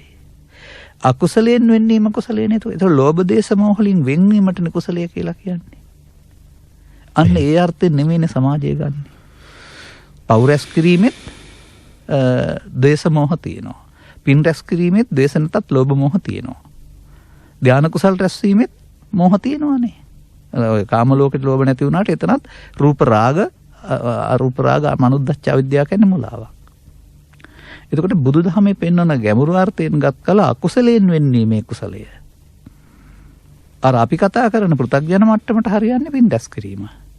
එතකොට මේ කුසලස්ස උපසම්පදා කියන්නේ පින් රැස් කරන්න කියන එක නෙමෙයි. යහපත් දේවල් මිනිස්සු කරන්න ඕන. මමත් කරනවා, සමාජයත් කරනවා. අපි කිව්වටත් ඒට පිටුපාන්නේ හෝ බැහැර කරන්නේ හෝ විචනය කරන්නේ. මන්දයත් සසරට මිනිසුන් අතර හෝ දෙවියන් අතර හෝ පැවිද්දේ හෝ අපිට මේ සුව පහසුවක් ලැබිලා තිබෙනවා නම් ඒ වගේ සංසාරයේ කළා වූ පුණ්‍ය කර්මයන්ගේ විපාක. නමුත් අපි මෙහාට ඇවිදින් තියන්නේ උපාදානයෙන් මිදුනේ නැති නිසා. දැන් ජීවිතයේ තවදුරටත් උපාදානය කරගෙන සසර ඇවිදින්න හදා ගන්නවද මේ බුද්ධෝත්පාදයේ සද්ධර්මය හමු වුණාම උපාදානයෙන් මිදෙන්නේ කොහොමද කියලා කල්යාණ මිත්‍ර සේවනයක් ලැබලා සත්පුරුෂ ආශ්‍රයයක් ලැබලා තේරුම් ගන්නවද? එහෙනම් මේ කියන්නේ රැස් කරන්න කියන එක නෙමෙයි. ඔය රැස් කරනවා කියන වචනේ තේරුම උපාදානය කියන එක. අද පුණ්‍යාභි සංකාර. එතකොට පව් රැස්වීම. පුණ්‍යාභි සංකාර පින් රැස්වීම. අනිජ්ජාභි සංකාර ධාන කුසල් රැස්වීම. අභිපදයෙන් පෙන්වන්නේ අනාගත විපාකයක් දෙන්න හේතුවක් ඉතුරු වීම. එතකොට අනාගත හේතුවක් ඵලයක් උපදින්න හේතුවක් ඉතුරු වීමම උපාදානයි. නම් අபிසංකාර වෙන්න බෑනේ. හොඳයි බුදුන් වහන්සේගේ උදාන වාක්‍ය ආරම්භ බලමු මොකද උනේ කියලා. විසංඛාර ගතං චිත්තං. ඔක්කොම කියන්නේ නැතුව අපි කාලය කෙටි කරලා ගන්නේ. එතකොට ඒක සිත සංකාරගත වීමෙන් මුදවා ගත්තා. විසංකාර කියන එකේ තේරුම. ගතං චිත්තං කියලා සමහර විග්‍රහ කරනවා ගතයි හිතයි කියලා. ඒ තේරුම් ගත්තේ නැති අය සිත සංකාරගත වීමෙන් මිදීම තමයි බුදුන් වහන්සේ මේ අවබෝධයේ ප්‍රතිඵලය.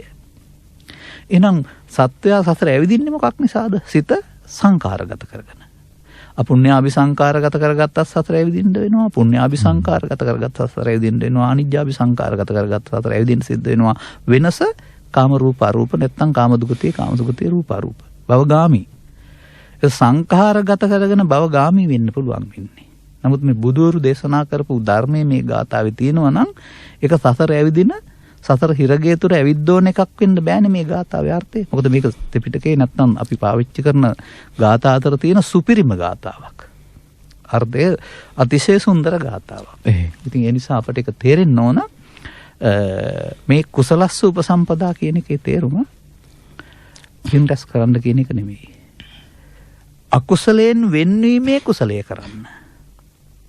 උපසම්පදා කියන එකේ තේරුම එතකොට අකුසලයෙන් වෙන්න ඕන තැනට මොකද්ද කියන්නේ කියලා හොයාගන්න වෙනවා. එතකොට ඒක භවගාමී කුසලය නෙවෙයි. භවගාමී අකුසලයේ තමයි අපාය යන්නේ. භවගාමී කුසලයේ තමයි කාමසූතිය උපදින්නේ. ධානගාමී කුසලයේ තමයි බඹලෝ උපදින්නේ. එතකොට ඒ කුසලයේ කියන එක ඇතුලේ උපාදානිය තියෙනවානේ. නමුත් අනුපාදා විමුච්ඡanti. උපාදානෙන් මිදෙන්න. එහෙනම් අන්න මනුස්සයින්ට ලබාගත් ජීවිතය තුළ මේ අකුසලයෙන් වෙන්වීමේ කුසලයේ කරන හැටි Tamanට තේරෙන්න ඕන. මේකට තියෙනවා අනුගමනීය ප්‍රතිපදා කීපයක්. එක දහම් පාසලට හෝ පාසලට සීමා වෙච්ච බුද්ධඝම පොතෙන් පාඩම් කරගෙන අපි බුද්ධඝම දන්නවා කියලා හිතන්නේ නැතුව සත්පුරුෂයන්ගේ ඇසුරට යන්න වෙනවා. ගියාපොන්ට හම්බ වෙනවා ධර්ම ශ්‍රවණයෙන් මේ පරතෝච ගෝසෝ යෝනිසෝච මනසිකාරෝ කියලා පද දෙකක් තියෙනවනේ පාලියේ. අනුන්ට සවන් දීම. එතකොට ඒකෙදි හම්බ වෙන්නේ මේ අපි මේ පැහැදිලි කරන එක අහන්න හම්බ වෙනවනේ. අහන්න හම්බ වුණාම ඇත්තනම් තේරෙන එක සුතමේ ප්‍රඥාව. ඒක Tamanට වැටහෙන එක කල්පනා කරින් පස්සේ චින්තාමේ ප්‍රඥාව. අන්න යාට එතකොට සතර ඇවිදින හැටි සතර වැරදිලා තියෙන හැටි තේරෙනවා. දැන් වරද හදාගන්නට අවශ්‍ය කටයුත්ත තමයි භාවනාමය ප්‍රඥා කියලා කියන්නේ. මේ සුතමේ ප්‍රඥාවෙන්තරව චින්තාමය ප්‍රඥාවක් නැහැ, චින්තාමය ප්‍රඥාවෙන්තරව භාවනාමය ප්‍රඥාවක් නැහැ. අර මේ සදහම් කරුණු එළි නූ සමාජයේ ඉතින් සියලු පව් නොකළ යුතුය, කුසල් රැස් කළ යුතුය, හිතකම දේ සුදුරුන් සියලු බුදුරුන්ගේ අනුශාසනාව කියලා ගාථාව පාඩම් කරගෙන තම තමන් දන්නා පරිදි පවෙන් වෙන්වීමට උත්සාහ කරනවා. පවෙන් වෙන්වීම කියන්නේ පුද්ගලයේ වශයෙන් ක්‍රියාවෙන් වෙන්වීම. උපාදානයෙන් වෙන්වීම කියන කාරණාව පෘථග්ජන කාටවත් තේරෙන්නේ නැහැ. ඒක ආරම්භ වෙන්නේ සෝවාන් වුණ තැනින් එහාට. උපාදානයෙන් වෙන්වීම. ඉතින් ඒකට භික්ෂුවක් හෝ භික්ෂුණියක් හෝ උපාසක කෙනෙක් හෝ උපාසිකාවක් කියලා හතර දෙනාටම බුදුහාමුදුරුවෝ අවස්ථාව දීලා තියෙන්නේ. ඒකට ඇඳුම වැදගත් වෙන්නේ නැහැ. ඒ තේරුම් නොගන්නා නිසා කොතන හිටියත් උපාදානය වෙනවා. එතකොට අර ගිහිකම් කොටලු වැඩි නම් උපාදාන වැඩි. ගිහිකම් කොටලු වැඩි නම් ලෝභ දේශ මොහ වැඩි වෙනවා ටිකක්. ඉතින් පැවිද්දෙත් ඒ ගිහිකම් කරුණු ටික හදාගත්තාම ඒත් අර දැන් අර මහත්මයා කියපු කතාවේ එතකොටත් ආයෙත් අර රාහුලම තමයි තියෙන්නේ. අර විරෝධතා ව්‍යාපාරට නයි යන්නේ, ඒවට නයි යන්නේ ආයෙත් ඇඳුම වෙනස් වුණාට ආයෙත් අර උපාදානට. නමුත් බුදුසසුනේ පැවිද්ද කියන එක ආරම්භයේ හොයලා බැලුවහම තමන් තේරුම් ගත්ත දේ ලෝට දේශනා කිරීම සඳහා ආරම්භ කළ ධර්ම ප්‍රචාරක සේවාවක් මේක. වෙන මොකක්වත්ම නෙමම දකින්නේ. තමන් තේරුම් ගත්ත දේ සමාජයට කැණුම් දී සමාජය දැනුවත් කරන්න ඕන. තමන් වහන්සේට තනියෙන් බෑ. ඒ වගේම අපිට වගේ වාහනත් නැහැ, මාධ්‍යත් නැහැ. අද තියෙන මාධ්‍ය නැහැනේ. එහෙනම් ගමින් ගමටම යන්න ඕන, මිනිස්සුන්ගේ කනටම කතා කරන්න ඕනනේ.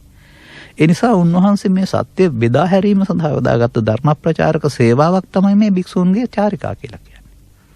ඉතින් අද ඒක නම් යල් පැනලා අපිට අද මෙතන වාඩි වෙලා ලෝකෙටම කතා කරන්න පුළුවන්. මම මගේ පන්සලේ වාඩි වෙලා ඉඳගෙන කතා කරනවා හැම ගෙදරටම Zoom තාක්ෂණය ඔස්සේ නැත්නම් Facebook ඔස්සේ.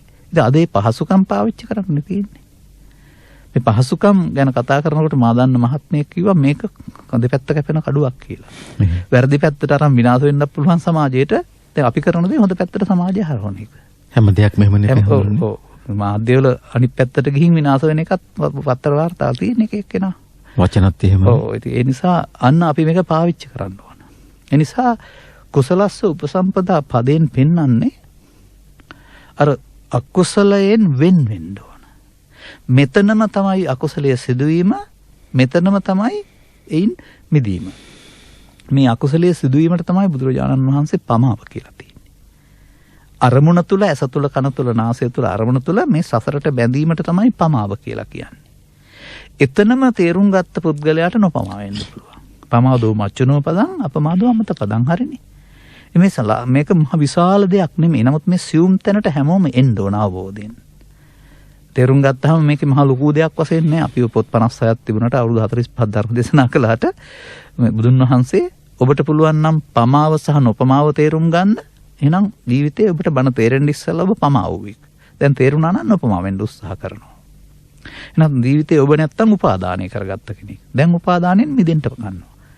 මේ දෙක තමයි මේ අනුසෝතගාමී පටිසෝතගාමී කියලා කියන්නේ. ඒ නිසා අපිට මේ ලැබෙන කාලය අනුවගත් කල තව ටිකක් පැහැදිලි කරගත්ත හැකි මේක අපිට තව කාලයක් වුණ දෙකක් තියෙන නිසා එතකොට ඒ සිද්ධිය තේරුම් ගන්න ඕන සියුම් දහමක් තුළින්. ඒ කියන්නේ අපි මව් කුසෙන් බිහි ජීවිතාවසානයේ දක්වා ජීවත් වෙන පුද්ගලයෙක් වශයෙන් දැකලා බෑ. මේක දැන් සිදුවෙන දෙයක්. දැන් සිදුවෙනවා නම් සිදුවෙන්න ඕන කොහෙන්ද? ඇසෙන්, කනෙන්, නාසයෙන්, දිවෙන්, කයෙන් හෝ සිතින්. මේ දොරවල් එකකින් තමයි මේක සිදුවෙන්නේ. අන්න එහෙම දොරවල් වශයෙන් බෙදලා දොර තුල, ඇස නැමැති දොර තුල, කන නැමැති දොර තුල, නාසය නැමැති දොර තුල මේ අරමුණ තුල වැරැද්ද සිදුවෙන ආකාරය ඉගෙන ගන්න ඕන. අන්න එතකොට තේරෙවි පෘථග්ජන කියන හැමෝම පමාද විහාරී. පමාදව වාසය කරනවා.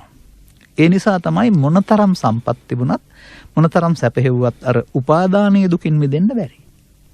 ජීවිතය දුකයි නෙමෙයි බුදු සමයේ. උපාදානීය දුකයි. තේරුම් ගන්න ඕන කාරණාව. බාහිර ලෝකේ කාරණා ගැන නෙමෙයි ඔය කතා කරන්නේ. මෙච්චිත අභ්‍යන්තරේ පවතිනා වූ කාරණයක් තමයි මේ මිනිස්සුන්ට මේ අසහනයේ පීඩාව ආතතිය ගෙනත් දෙන්නේ. ඉතින් ඒක තමන්ගේ ඇතුළත හේතුව නැත්නම් බාහිර ධර්මතාවයන්ට මේ කම්පණය ඇති වෙන්නේ නැහැ. අර බුදුවරු අටලෝ මේ ධර්මයේ කම්පා නූසේක කියලා කියන්නේ ඒකනේ ඔය. අන්නර ධර්මයේ ඔස්සේ යන පුද්ගලයාට මේ හේතු නතර වෙන්නේ නැහැ බාහිර ලෝකේ. එදාටත් ගම් වතුර ගලයි, නායම් සිදු වෙයි, උද්ඝෝෂණ ව්‍යාපාර තියෙවි, බඩු මිල ඉහළ යයි, පොහොර අඩු වෙයි, වැඩි වෙයි. එතකොට ගොයම් විනාශයටපත් වෙයි, දරුවන් හානියටපත් වෙයි. ඔය කාරණා වෙයි. හැමදාමත් වෙනවා ලෝකේ. නමුත් ඒක නෙමෙයි මේක තුල අපේ හිතේ ඇතුළත තියෙන ආව අර අතිශය ඇලුන බලාපොරොත්තුව තමයි මේ අපට පීඩනය දුවගෙනත් දෙන්නේ. අපට එතන අතහැර ගන්න පුළුවන් නම් එතකොට ලෝකෙත් එක්කලා ගැටුම් නැතුව යනවා.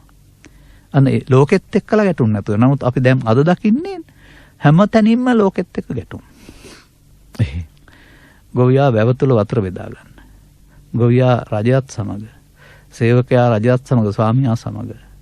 එහෙම නැත්නම් දේශපාලන පක්ෂ දෙකක් සමග ගම දෙකට බෙදිලා හැමතැනම මොකද කරන්න හදන්නේ?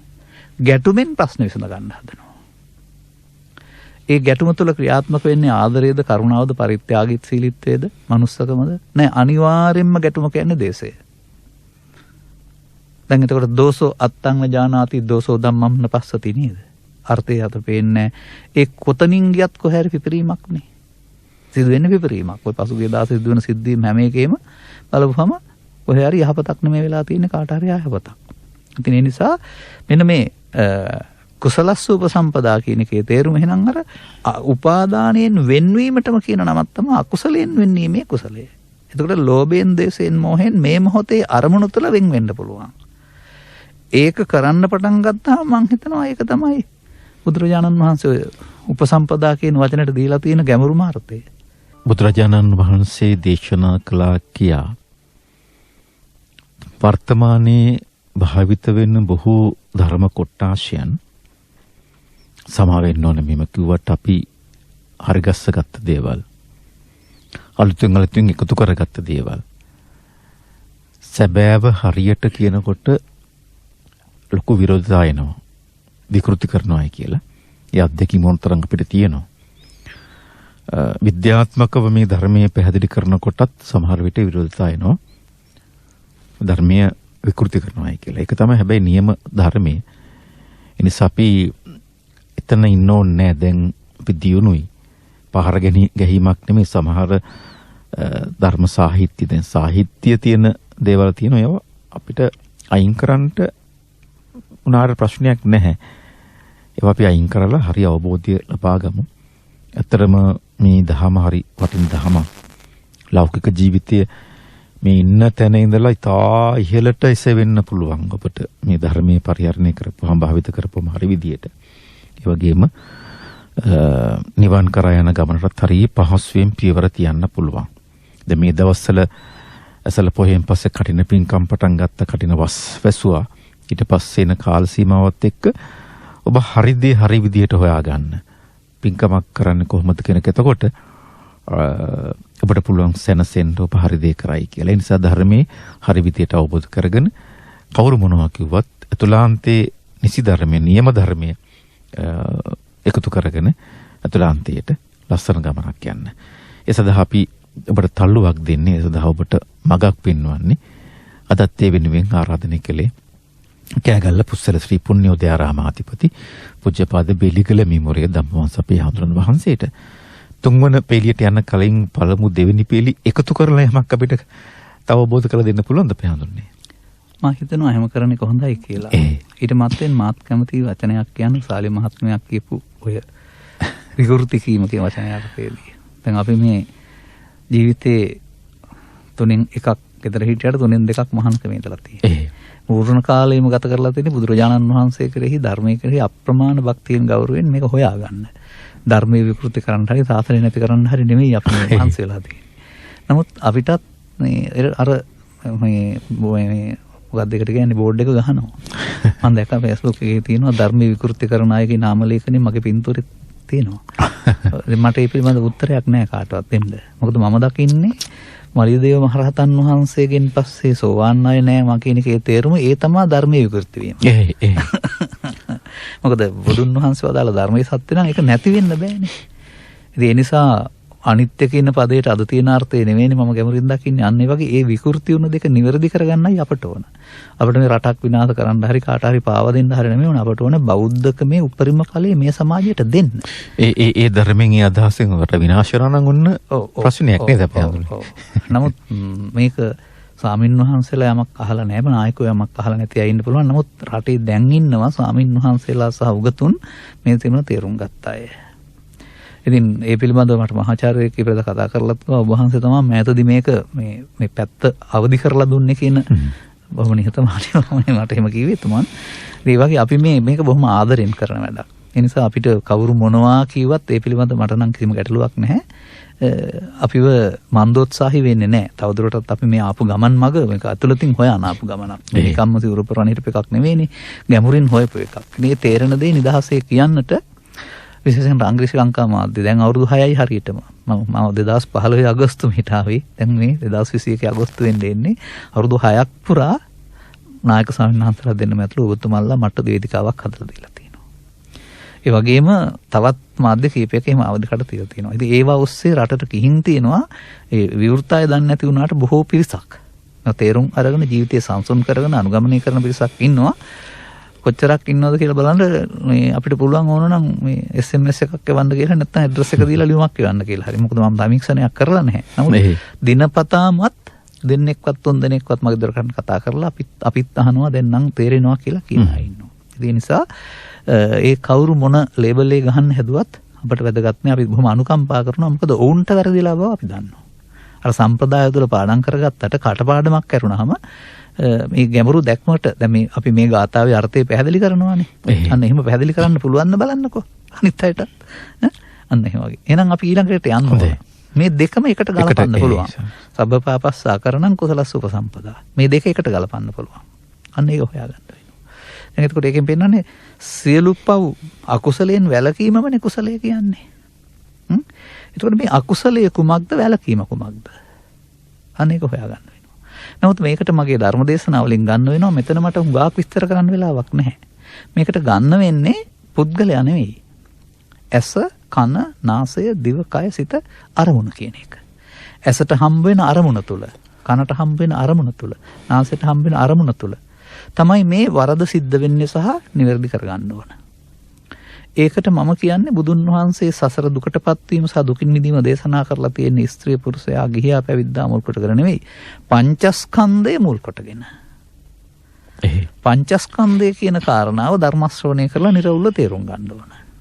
පංචස්කන්ධය වරදවා ගැනීම පංච උපාදානස්කන්ධයයි, වරදින් මිදීම ආපහු පංචස්කන්ධය බවට පත් කර ගැනීමයි. බුදුන් වහන්සේ බුදු වුණා කියන්නේ උපාදානයෙන් මිදලා පංචස්කන්ධය බවට පත් කරගත්තා. අපි පෘථග්ජනයෝ කියලා කියන්නේ පංචස්කන්ධය උපාදානස්කන්ධ බවට පත් කරගෙන සතර ඇවිදිනවා. මේ උපාදානයේ මේ වරද උපාදානයේ නොවීමෙන් හදා ගන්න පුළුවන්. ඒ දෙක තමයි අර සබ්බපාපස්සා කරණං කුසල සුපසම්පදා කියන පද දෙකේ තියෙන්නේ. එතකොට මම පෙන්නන්නම් මේ පාපය මේ අර මම පෙන්නේ උපාදානයේ පාපයයි කියලා වගේ මේක ඇස තුල කන තුල සිදු වෙන හැටි. එතකොට තේරුම් ගන්න පුළුවන්. ඒක ඇසට හරි කනට හරි නාසයට හරි කියලා නැහැ. පවට හරි පිනට හරි ධානයට හරි කියලා නැහැ. ඔක්කොටම එක දහම් පෙළයි තියෙන ත්‍රිපිටකේ. ඒක මෙහෙමයි ගන්නෙ. මෙතෙන්ද එකපාරට ආවට සමා වෙන්න මගේ ධර්ම දේශනාවල මම හුඟක් විස්තර කරලා තියෙනවා. තේරුම් ගත්ත අය තේරුම් ගන්න නැත්නම් අනිත් අය ධර්ම දේශනාවලට යන්න මේක තේරුම් ගන්න. ඔය සංයුත්ත නිකායේ කන්දක වර්ගයේ එහෙම නැත්නම් මේ සලායතන වර්ගයේ කියන දේශනාවල සූත්‍ර 100 ගණනක් දහස් ගණනක් තියෙන්නේ.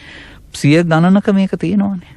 මේ අපිලා මේක අර මම එදා කිව්වේ මේක මේ පටාචාරට වුණ දේ බලන්න නැතුව අපට වුණ දේ බලන්න කියලා. අර සෙල්ෆි කැමරාව උදව් කරගෙන ලෝකෙ දිහා බලන්න නැතුව කැමරාව අපි පැත්තට හරව ගන්න වගේ කියලා. ඇස තුල කන තුල මේක වෙන හැටි මේ වරද වෙන හැටි ශාස්ත්‍රීය පෙළකින් උන්වහන්සේ උදාහරනවා. ශාස්ත්‍රීය පෙළක් තියෙනවා ත්‍රිපිටකයකට. ඇස කියන්නේ පෙනීමට. ඒක හමුවන දේ ඉදිරියෙන් තියෙන රූපයක සෙවණැල්ල වැටෙන එක. මේ හඳුනන සිත පහළ වෙනවා මෙතන. ඒ තුන එකතු වෙන එකට තමයි තින්නම් සංගති පස්සෝ කියන්නේ. ඇස තුල කන තුල නාසය තුල දිව තුල වෙනස් වෙන්නේ රූපයේ, ශබ්දයේ, ගන්ධයේ, අරමුණේ ස්වභාවය. මේ තුනක් එකතු වීමෙන් ස්පර්ශ කියන තදේ ඇහි සිද්ධ වෙන්නේ. එතකොට ඇහි ස්පර්ශ වුණාම මොකද වෙන්නේ? ඉදිරියෙන් ඉන්න පුද්ගලයා හතුරා නම් මෙතන ඇති වෙන්නේ දුක් වේදනාව. ඉදිරියෙන් ඉන්න පුද්ගලයා මිතුරා නම් මෙතන ඇති වෙන්නේ සැප වේදනාව. අර පස්සපච්චා වේදනා පොතේ නෙමෙයි තියෙන්නේ ඇහි. පස්සපච්චා වේදනා පොතේ නෙමෙයි තියෙන්නේ කනේ. පස්සපච්චා වේදනා පොතේ නෙමෙයි තියෙන්නේ දොරවල් හයේම. මෙන්න මේ වේදනාවට හතුරා නම් ගැටෙන එක, මිතුරා නම් ඇලෙන එක. වේදනාපච්චා තණ්හා. එතකොට පස්සපච්චා වේදනා, වේදනාපච්චා තණ්හා ඇසේ කනේ නාසයේ දිවේ කය ඕන එකක වෙන්න පුළුවන්. පස්සපච්චා වේදනා, වේදනාපච්චා තණ්හා පවේ සහ පිනේ සහ ධානෙත් වෙනවා. වේදනා පස්සපච්චා වේදනා ස්පර්ශේ ප්‍රත්‍ය වෙනවා විඳින්න, විඳීම ප්‍රත්‍ය වෙනවා ඇලෙන්න. තණ්හා කියන්නේ නන්දිය නැත්නම් ඇලීම. මමත්වෙන් ගැනීම නැත්නම් අර අල්ලා ගැනීම කියන කාරණාව. තණ්හා වුණොත් ඉන් එහාට යන කොටසට කියනවා උපාදාන භව කියලා. අන්න අර උපාදාන කියලා මම කතා කරපු වචනේ. ඇස තුල, රූපය තුල, ශබ්දය තුල, ගන්ධය තුල, රසය තුල, ස්පර්ශය තුල තණ්හා උපාදාන භව වෙනවා කියන්නේ සතරට බැඳෙනවා නැත්නම් අර පාපය. පාපය මෙන්න සබ්බ පාප. හරිද? එතකොට එතන තේරුම් ගන්න ඕන කාරණාව තමයි තණ්හා උපාදාන භව කියන කාරණේ අර මම පෙන්නපු උපාදානේ සිද්ධ වෙනවා. අන්න ඒක තමයි මේ අකුසලය. සබ්බපාපස්සා කරණම් කියන්නේ මෙන්න මේ වැරැද්ද අපි ළඟ සිදු වෙන නිසා අපි කියනවා ඒකට සතරට බැඳෙනවා කියලා. මේකට කියනවා සක්කාය දිට්ඨි කියලා. මේ ස්කන්ධ පංචකයේ මමත්වෙන් ගත්තාම දිට්ඨි සතරට බැඳෙනවා. ඒකෝර සක්කාය දිට්ඨිය කියන්නේ කුසලයේ කියන්නේ නැහැ නේ කවුරුත්. අකුසලයක් නෙවෙයි. අන්න මේ අරමුණ තුල මේක තේරුම් ගන්න ඕන. ඒක assume ධමයක් කියලා කියන්නේ. එතකොට එහෙමනම් අන්න ඒ ඇස තුල අරමුණ තුල, පව තුල අරමුණ තුල, පින තුල අරමුණ තුල නැත්තම් ලෞකික ධානය තුලත් ඕක සිද්ධ වෙන්නේ. ඒක වෙනත් ආකාරයෙන්. ඒ කියන්නේ අර රූප, ශබ්ද, ගන්ධ, රස ආකාරයෙන් නෙමෙයි ධාන අරමුණ ආකාරයෙන්. ඒ නිසා පොදුවේ ගත් කල පස්සපච්චා වේදනා, වේදනාපච්චා තණ්හා, තණ්හාපච්චා උපාදාන, උපාදානපච්චා භව. මෙන්න පමාව, මෙන්න පාපය, මෙන්න සතරට බැඳෙන හැටි, මෙන්න දුකට හේතුව රැස් වෙන හැටි. තව ඕන මොනවද ගලපන්න ඕන පදයකින් ගලපලා පෙන්නන්න. ශාස්ත්‍රීය විග්‍රහය. එතකොට අන්නේ අරමුණේ ඇලෙන්ට යාම තමයි අපේ අල්ලා ගැනීම, උපාදානය, මමත්වෙන් ගැනීම, සතරට බැඳීම, දුකට හේතු රැස්වීම කියන ඕන පදයකින් පැහැදිලි කරන්නේ මේක. එතකොට පව තුලත් උපාදානිය තියෙනවා නම් අවිද්‍යාපච්චය සංඛාරා තියෙනවා. දැන් සාමාන්‍ය අවිද්‍යාපච්චය සංඛාරා ලෝකේ විශ්ලංකා විස්තර කරන අය අවිද්‍යාව නිසා සත්‍ය කුසල කර්ම රැස් කරයි කියලානේ කියන්නේ. ඉතින් ඒක තමයි. ඉතින් අවිද්‍යාවක් තියෙනවනේ එහෙනම්. කුසල කියන්නේ එතන පුණ්‍ය කර්මයන්ට, අකුසල කියන්නේ පාප කර්මයන්ට. ඒක කර්ම රැස් කරන්නේ අවිද්‍යාව නිසා.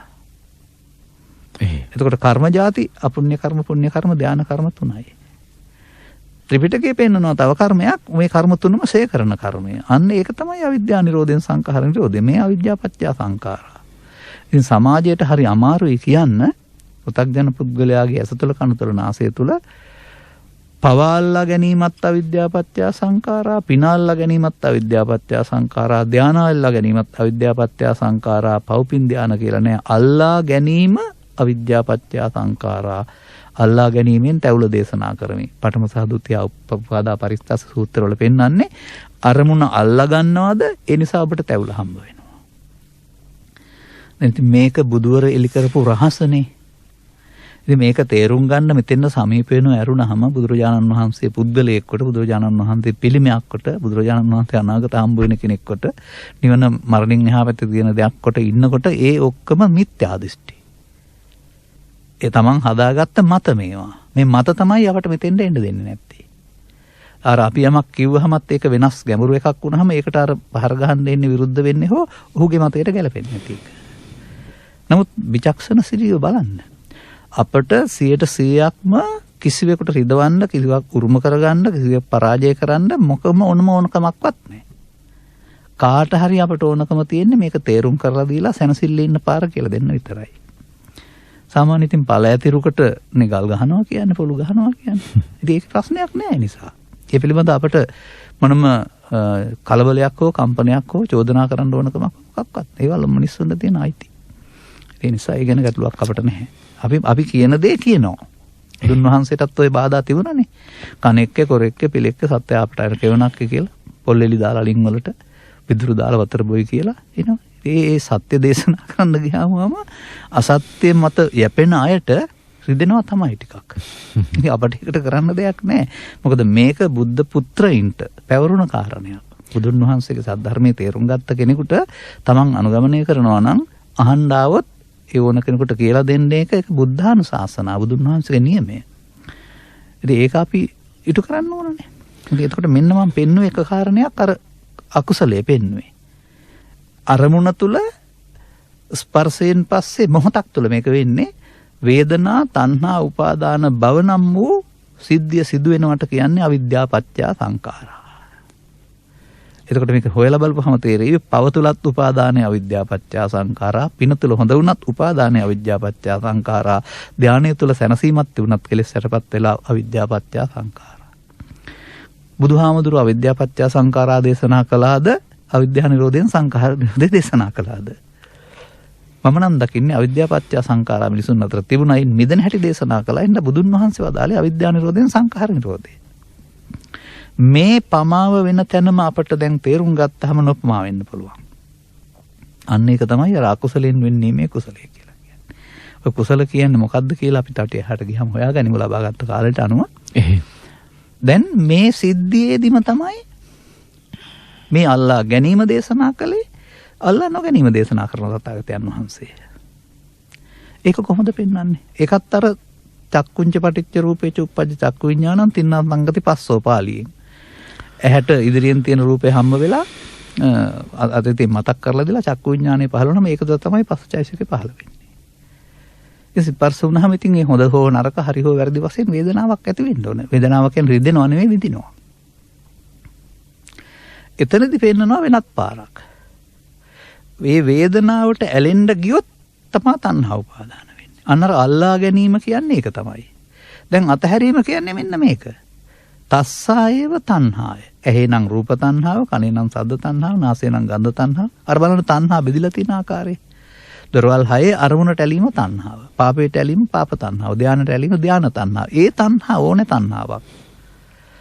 අශේෂ විරාග නිරෝධෝ.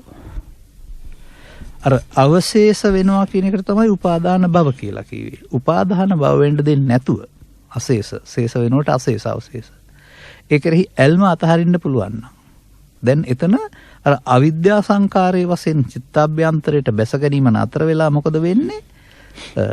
තණ්හා නිරෝධා උපාදාන නිරෝධෝ. උපාදාන නිරෝධෝ භව නිරෝධා. තණ්හා උපාදාන වීම වෙනුවට අරමුණ තුළ තණ්හා නැතුව උපාදාන නැතුව භව නැති වෙනවා. භව නිරෝධෝ නිබ්බානං.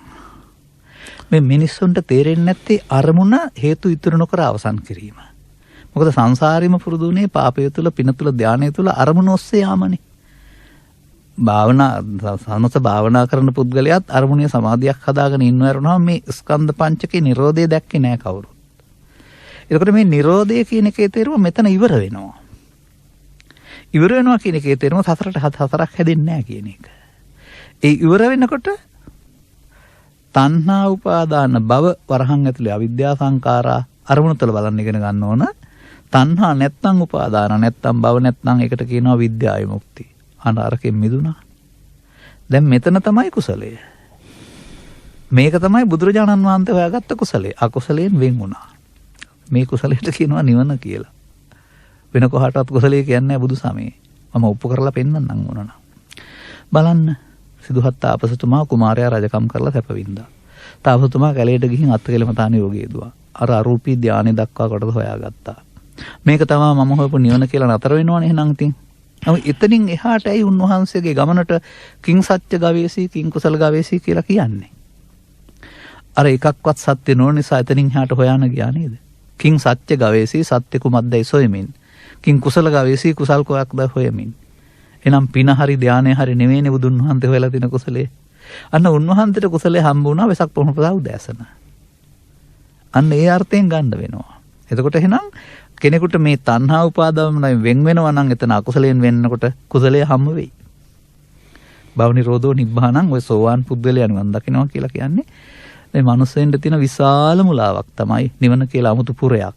මරණින් එහා පැත්තේ තියෙන දෙයක්. ඇයි අර කුඩා කාලේ මටත් ඕක පාඩම් වුණේ එහෙමනේ. දැන් සාමාන්‍යයෙන් අම්මලා තාත්තලා කියනවා මේ නිවන් දකින්න කියන්නේ නැවත උපත නැති කිරීම. දැන් ඉතින් මම ඉපදිලා ඉන්නවා ආයෙ ඉපදුන්නේ නැත්නම් නිවන කියලා මම එතකොට හිතන්නේ. එහෙමයි හිතන්නේ. මේ ඉපදිලා ඉන්නේ ඊළඟට ඉපදුනේ නැත්නම් නිවන. එතකොට මරණින් එහා පැත්තට. නමුත් මේ අරමුණේ නැවත ඉපදීම නෙමෙයි නැති කරන්න ඕන. තරහ තිබ්බාම හෙට නැවත උපදිනවා. තේරුණාද ඒක? තරහ තිබ්බේ නැත්නම් හෙට උපදිනවද දකින්නකොට ආයේ? ඒ අරමුණු වල නැවත ඉපදීමයි නැති කරන්න ඕන. එතකොට අලුතෙන් උපදින්නේ. නැවත උපදින්නේ තිබ්බොත්. ඒ චුට්ට ආපහු පැති කරන්න බෑ. අපි හිතමුකෝ අද පුද්ගලයෙක් දැක්කලා තරහ වෙනවා. තරහ වෙලා මම හොඳ වැඩක් කරන්නම් කියනවා. යනවා අපි. හෙට යා දකින්නකොට නැවත උපදින්න තියපු නිසා නෙවෙයිද? හොඳයි තරහ නැවත උපදින්නේ තරහ තියපු නිසා. හොඳයි තරහ නොවි ගියා නම් හෙට දකින්නකොට නැවත උපදිනවද? නෑ. එහෙනම් නැවත උපදීම නැති කරන්න නැවත උපදින්න තියන්නේ නැතුව ඉන්න වෙනවා. ආපහු නැවත උපදීම නැති කරන්න මොකද කරන්න ඕනේ? නැවත උපදින්න හේතු තියන්නේ නැතුව ඉන්න වෙනවා. අන්න ඒක තමයි බුදුදහමේ මේ පමාව නොපමාව නැත්තම් භාවනාව කියලා කියන්නේ. නැත්තම් මේ නිර්වශේෂ නිරෝධය කියන්නේ ඒකයි. අනාගත ඵලයක් උපදින්න හේතුවක් ඉතුරු නොකරනකොට එතනම ඒ ස්කන්ධ පංචකේ උපාදාන නොවි අවසන් වෙමින් සසර අවසන් වෙන්න පටන් ගන්නවා. ඒක ආරම්භයක් පමණයි. දැන් ඊට පස්සේ තමයි නිරෝධය දකින්නේ. මේ ආර්ය පුද්ගලයාට තමයි ස්කන්ධ පංචකේ උපාදාන නොකර නිරෝධ කරන්න පුළුවන් මේ නිරෝධගාමිනී ප්‍රතිපදාව යන්නේ. පව් කරන්නත් නිරෝධගාමී ප්‍රතිපදාවේ නැහැ, පින් කරන්නත් නිරෝධගාමී ප්‍රතිපදාවක් නැහැ. ලෞකික ධානයේ ඉන්න පුද්ගලයාත් නිරෝධගාමී ප්‍රතිපදාවේ නැහැ. මොකද උන් අහුවෙලා ඉන්නේ ආයතනයකට. උන් ඒක ආයතනයක් කොටගෙන ඉන්නේ. පව දෙයක් කොටගෙන, පින දෙයක් කොටගෙන, ධාන දෙයක් කොටගෙන ඒක ආයතනයක් හදාගෙන ඉන්නේ.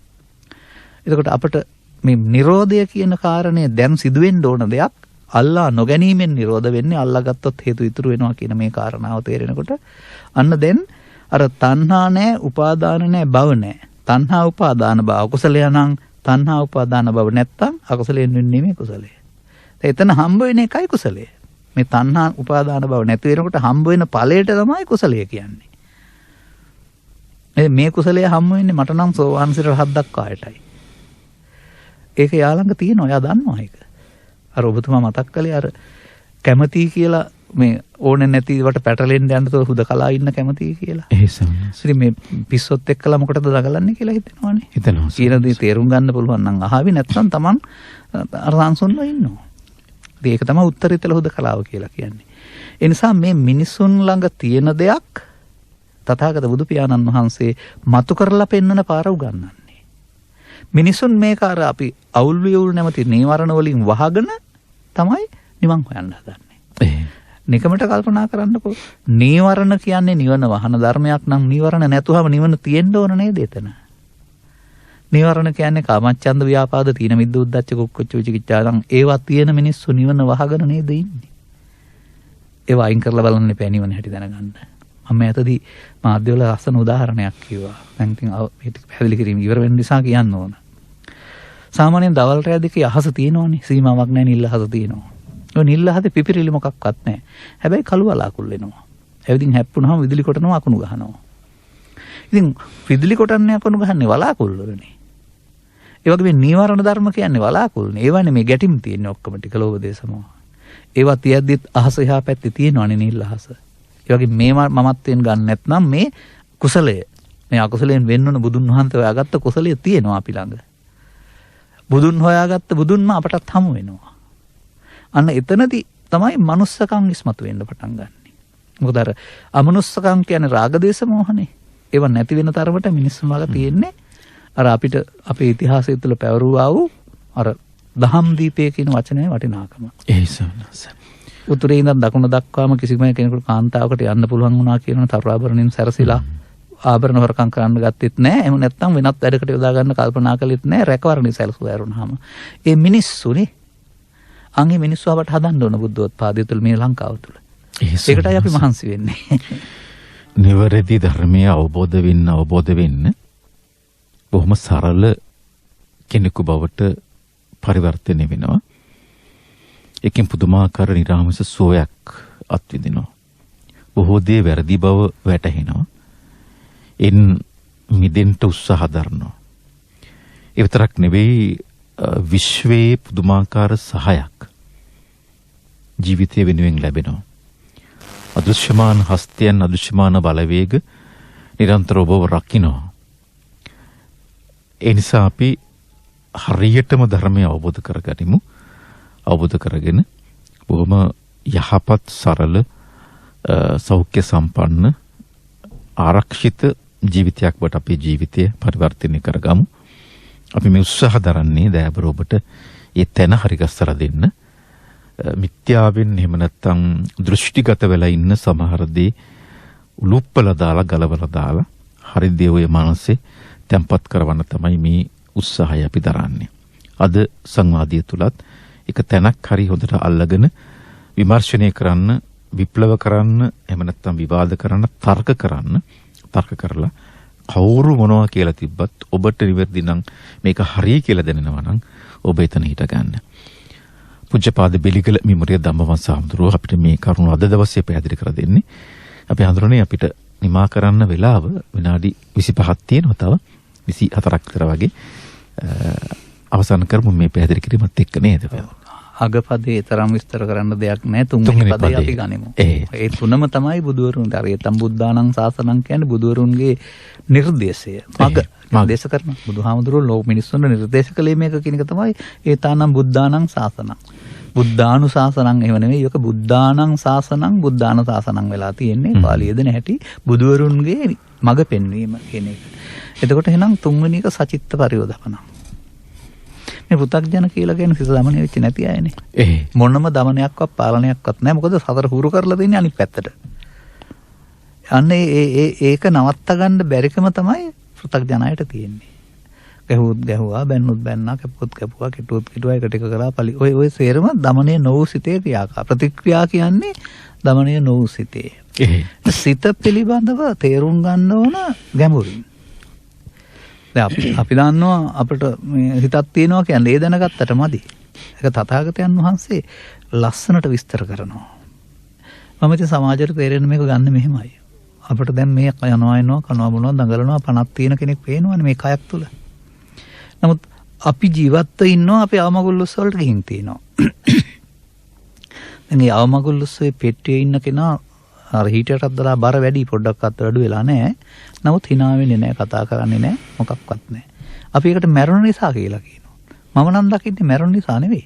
සිත නැති නිසා. එතකොට එහෙනම් කය මෙහෙව්වේ කවුද? සිත. සිත නැති දාට කයට කරන්න පුළුවන් කමන්නේ අහිංසකෙක්. ඔන්න ඒක අවබෝධයක්. අනතුරුව තේරුම් ගන්න ඕනේ සිත මව්කුසින් බිහිව තැන් පටන් මැරෙන කල්ම තියෙන එකක් නෙවෙයි. කය නම් අපට ආහාර ගන්න ළමයා තරුණෙක් වෙලා වැඩි හිටියම නිකන් රූපෙන් එක්කෙනෙක් වගේ පේනවනේ. නමුත් සිත එහෙම නෙවෙයි. සිත සම්බන්ධයෙන් බුදුන් වහන්සේ වදාරන්නේ නාහං භික්කවේ අඤ්ඤං ඒක ධම්මම්පි සමනුපස්සාමි. මහණනි මම මගේ බුදු ඇසින්වත් දකින්නේ හටගත්ත ගමන් නැසෙන දෙයක්. යං ඒවං ලහු පරිවත්තං යත ඉදං කිත්තං. ඒකට උපමාවක් කරන්න බෑ කියලා කියනවා. හටගත්ත ගමන් නැසෙන දෙයක්ලු සිත. එහෙනම් මව කුසින් බිහිව තැන මැරෙනකම්ම සිතක් තියෙන්න බෑ. සිත වෙනස් වෙනවනේ. එහෙනම් සිත වෙනස් වෙන බව ඔබට තේරෙනවා. තරහ එනවා නැති වෙනවා, සතුට එනවා නැති වෙනවා, දුක එනවා නැති වෙනවා, කනගාටු වෙනවා නැති වෙනවා, පිංසිත එනවා නැති වෙනවා. හරිනේ. ඊර්ෂ්‍යා කරනවා නැති වෙනවා. ඔව්. නමුත් බුදුන් වහන්සේ වදාරන්නේ උදේ හටගත්ත දේ දවල්ට නෑ. අනිකක්ම හටගනි. හටගෙන එකක් නැසෙනකොට අනිකක්ම හටගනි. එතකොට එහෙනම් අපිට තේරෙනවා අපිට යමක් පේනුණාට තියනවා වශයෙන් සිත කියන එක වේගෙන් වෙනස් වෙන සිත් පරම්පරාවක් කියලා. ඊළඟට තව එකක් තේරුම් ගන්න ඕනේ. සිත උපදින තැන් බුදුහාමුදුරුවෝ ගන්නනවා. අපිට සිත උපදින්න තැන් 6ක් තියෙනවා. ඉතින් ඒකයි මේ අටුවාව මේකයි. මේ බුදු සමයේ අටුවාව අපි මේ විස්තර කරන්නේ අපි ළඟ ක්‍රියාකාරීත්වය. ඒ නිසා මම කියන්නේ බුදු සමයේ පංචස්කන්ධ අටුවාව තුළ විග්‍රහ කරගන්න ඉගෙන ගන්න කියලා. අනිත් අටුවා තුලින් හොයන්නේ නැතුව. එතකොට ආගම් ભેදකින්තරව ඇහැයි කනයි නාහයි දිවයි කයයි පහ තියෙනවනේ ඕන කෙනෙකුට. තව ඊට අමතරව කල්පනාව කියලා එකකුත් තියෙනවා. එතකොට මෙන්න මේ සිත උපදින තැන් පහ තමයි මේ ඇස කන නාසය දිවකය සිත කියලා කියන්නේ. පස් දොරෙන් නම් බාහිරේ හම්බ වුණාම යම් දෙයක් උදව්වෙන් සිත පහළ වෙනවා. කල්පනාවේදී හීනේදී නම් බාහිර උදව්වක් නැතුව සිත පහළ වෙනවා. එහෙනම් මිනිසා යන දොරවල් 6ක එකතුවක්. අන්න ඒ ඇහෙන් උපදින සිතට නමක් චක්ක විඥානය. කනෙන් උපදින සිතට නමක් සෝත විඥානය. නාහෙන් උපදින සිතට නමක් ගාහන විඥානය. දිවෙන් උපදින සිතට ජීවහා විඥානය. කයෙන් උපදින සිතට කාය විඥානය. පස්වර උදව් නැතුව සිතෙන් උපදින පවට හෝ පිනට හෝ ලෝභයට දේශයට ධානයට මනෝ විඥානය. මිනිසා යනු විඥාන හයක එකතුවක්. විඥාන කියන්නේ දෙයක් නෙවෙයි, එතන ඒ සිදුවෙන සිද්ධිය හඳුනා ගන්න සිතට නමක්. ඇහි චක්කු විඥාණයෙන් සෝත විඥාණයට මොකුත් එන්නේ නැහැ. චක්කු විඥාණය ඉපදලා නැතුනම තමයි සෝත විඥාණය උපදින්නේ. සෝත විඥාණය ඉපදලා නැතුව තමයි ගාන විඥාණය උපදින්නේ. අපි හිතන් ඉන්නේ විඥාණය මෙහෙන් ඇවිදින් පරලොවටත් යනවා කියලානේ. ඒ විඥාන කියන පදයට ලෝකයා දීපු වැරදි අර්ථය. එතකොට ඒක තුල මිනිස්සු හිතනවා මෙහෙන් එහාට යන ආත්මයක් තියෙනවා කියලා. ඊයේ හිටපු කෙනාම අදත් ඉන්නවද මෙහෙටත් ඉන්නවා මරුණාමත් යනවා කියලා හිතනවා. නමුත් මේ ගැඹුරින් බලනකොට සිත හටගෙන නැසෙනව ඇරුණාම සිතට අතීතයෙන් මොකවත් ආවෙත් නැහැ, අනාගතෙට මොකවත් යන්නෙත් නැහැ. වර්තමානයේ තුලම අතීත හේතු තියෙනවා. දැන් ඊයේ තියපු තරහ අද දකින්නකොට උපදින්නේ මේ සිතේ. ඒ තියලා තිබිච්ච එක තමයි අවිද්‍යා සංකාරය කියලා කියන්නේ. ඒ වගේ ඒ මොහොතේ හටගෙන අවශ්‍ය කාර්යය කරලා මිය යන්නට වරණක් දීලා තියෙන ස්වභාවයෙන්ම හිතට. නමුත් මේ සිතට අපි අගයන් එකතු කරනවා. ළමා කාලේ ඉඳලා. අනේ අභයන් එකතු කිරීම තුළ මේවා මොකද වෙන්නේ? අර හටගෙන නැසෙන සංවේදී ස්වභාවය වෙනුවට අල්ලාගෙන හටගෙන නැසෙන්න. ඒවත් එක්කලා ඇලෙන්න ගැටෙන්න අපි මේවට අගයන් එකතු කරනවා. එතකොට සිත අසංවේදී වෙනවා සහ රළු වෙනවා. ඔය දරුවන්ගේ සිත දිහා බලන්න, දරුවන්ගේ සිත පේනවා මූණෙන්ම. බොහොම අහිංසකයි, කාරුණිකයි, ආදරණීයයි, අවංකයි, මොනවත් හංගන්නේ. සිනා පිරිමුහුණක්. සතුටින් පිරිමුහුණක්. ඒ මුහුණ නෙමෙයි පෙන්වන්නේ, සිත අර පෙන්වන්නේ. නමුත් ඒ දරුවෙකුට ටිකක් කල් යනකොට ඒ සිනා පිරිමුහුණ තියනවාද? අපිම කියනවා, අම්මලා තාත්තලා මටම කියනවා ඉස්සර වගේ නෙමෙයි දැන් දරුවා දලබ්බරයි කියන දේ අහන්නේ මටත් සැර දානවා. අර මොකද්ද වෙන්නේ? සිත අපිරිසුදු වීම. ඒ පෙන්වන්නේ පුද්ගලයා දලබ්බර වෙනවා නෙමෙයි, සිත අපිරිසුදු වීම. අන්නේ විදිහට මේ සිතට සාමාන්‍යයෙන් බුදුන් වහන්සේ වදාරන්නේ ආගන්තුකෙන් එන්නා වූ ආගන්තුකෙහි උපක්ඛිලේසෙහි උපකලිට්ඨන්ති. මේ උපක්ලේශ කියන්නේ ලෝභ දේශ මොහ ඊර්ෂ්‍යා වෛර ක්‍රෝධ වලට. ඒවා නිසා සිත කෙලසෙනවා. ඒ උපන්තෙන් පටන්ම මිනිසා ධර්මයේ ගත්තේ නැත්නම් යන්නේ කොහාටද? සිත කෙලසා ගන්න. ඒ නිසා දරුවාට වඩා තරුණයාට වඩා මැදිවිය කෙනා මහල්ලා මේ ලෝකේ දුකින් ඉන්නවා. දුක් පුරවා ගන්නවා. ඒ සිත ගැන දන්නේ නැති නිසා. එතකොට අපි බුදුන් වහන්සේ වදාරන්නේ මේ සිත වහල් විය යුතුයි නෙමෙයි. සිත දමනය කරගත යුතුයි. සිත තේරුම් ගන්න ඕනනේ. එතකොට ඇහෙන් උපදින සිත, කනෙන් උපදින සිත, නාසයෙන් උපදින සිත. එහෙම සිත් ඒ මොහොතේ උපදින එකක්. ඔක්කොම උපදින්නේ එකයි උපදින්නේ. දැන් නම් සවන් දෙන අයට මගේ ශබ්දය ඇහෙනවා නම් ඒ ශබ්දය ඇහෙනවා කියන්නේ කනෙන් සිත උපදිනවා. මා දිහා බලාගෙන ඉන්නවා නම් ඔබතුමාලා එතකොට මාව පිළිබඳ රූපය ඔබ හිතේ උපදිනවා. මේ එක දෙයක් සමග එකතු වෙන්නේ. එතකොට මේ උපදින සිත අවශ්‍ය කාර්යය කරලා නැසී ආයතුයි. අපි මොකද්ද මේකට කරන්නේ? අපි මේකට නැති වටිනාකම් දීලා ඇලීම මුලාව, ගැටීම මුලාව කියන යටතේ මේවට අගයන් එකතු කරමින් සිත අස්ථාවර සිත ස්ථාවර කරන්න හදනවා. හටගෙන වේගෙන් නැතන සිත අපි තියන්න හදනවා. අපි ඒවත් එක බැඳෙනවා. අන්න ඒක තමයි පෘථග්ජන පුද්ගලයෙක් ගාව ළමා කාලේ සිට මහලු කාලය දක්වාම සිදුවෙන්න පවතින්නේ. ඒක තමයි සතුට හොයන මිනිස්සුන්ගේ ජීවිත අවසානයේ පෘථග්ජනයට කාටවත්ම තෘප්තිමත් වෙන්න බැරි. මොකද්ද? සිත කෙලෙසීම. බුදුන් වහන්සේ මිනිස්සයා කෙලෙසෙනවා කියන්නේ කනබොන දේවල් හින්දා ඇඳුම් හින්දා නෙමෙයිනේ. චිත්ත සංකිලේසා භික්කවේ සත්තා සංකිලිස්සanti. සිත කෙලෙසීමෙන් සත්‍යය කෙලෙසෙනවා. අන්න සිත කෙලෙසීම තමයි අර මම ඉස්සල්ලා පෙන්වුවේ තණ්හා උපාදාන භව විද්‍යා සංඛාරා කියන වචනෙන් පෙන්වන්නේ සසරට බැඳෙන එක. ඒ අනුසෝතගාමි. දැන් සචිත්ත පරියෝද්දපණන්නේදී සිත ඒ මොහොතේදී එහෙමනම් අපට චිත්තස්ස දමතෝ සාදු චිත්තං දන්තසුකාවහං. සිත දමනය කර ගැනීම යහපත්, සිත දමනය කර ගැනීම සැප ගෙනත් දෙනවා. එහෙනම් අපිට මේ මොහොත තමයි සිත පාලනය කරගන්න තියෙන්නේ. මේ මොහොත කියන්නේ හැමදාම මේ මොහොත. දැන් නම් මේ මොහොත. කුඹුරේද නම් ඒ මොහොත. අර විරෝධතා ව්‍යාපාරික නම් ඒ මොහොත. අවමගුලක නම් ඒ මොහොත. එහෙම නැත්නම් තව හොරකම් කරන්න වෙලාවක් හම්බ වුණොත් හොරකම් ඒ මොහොත ඒ වගේ ඒ මොහොතේ සිදුවෙන දෙයක් නේ. ඒ මොහොතේ මම මේ වැඩේ කරනවද නැද්ද? මේ බොරුව කරනවද නැද්ද? මේ වරද කරනවද නැද්ද? අන්න ඒ මොහොතේ පෘථග්ජනයට එහෙම පාලනය කරගන්න බැරි වුණ බව තමයි අර වර්තමානයේ හම්බවන ප්‍රවෘත්ති වලින් හම්බ වෙන්නේ. තොජිත්ත පරියෝ දපනන් නෙමෙයි සචිත්ත පරියෝ න දපන. දවනයක් නැහැ. ඉතින් ඒ නිසා අපට බුදුන් වහන්සේ පැහැදිලි කර වදාරනවා මේ අරමුණ තුළ සුවයක් තියෙනවා. ඒකට කියනවා කාමසුඛය කියලා.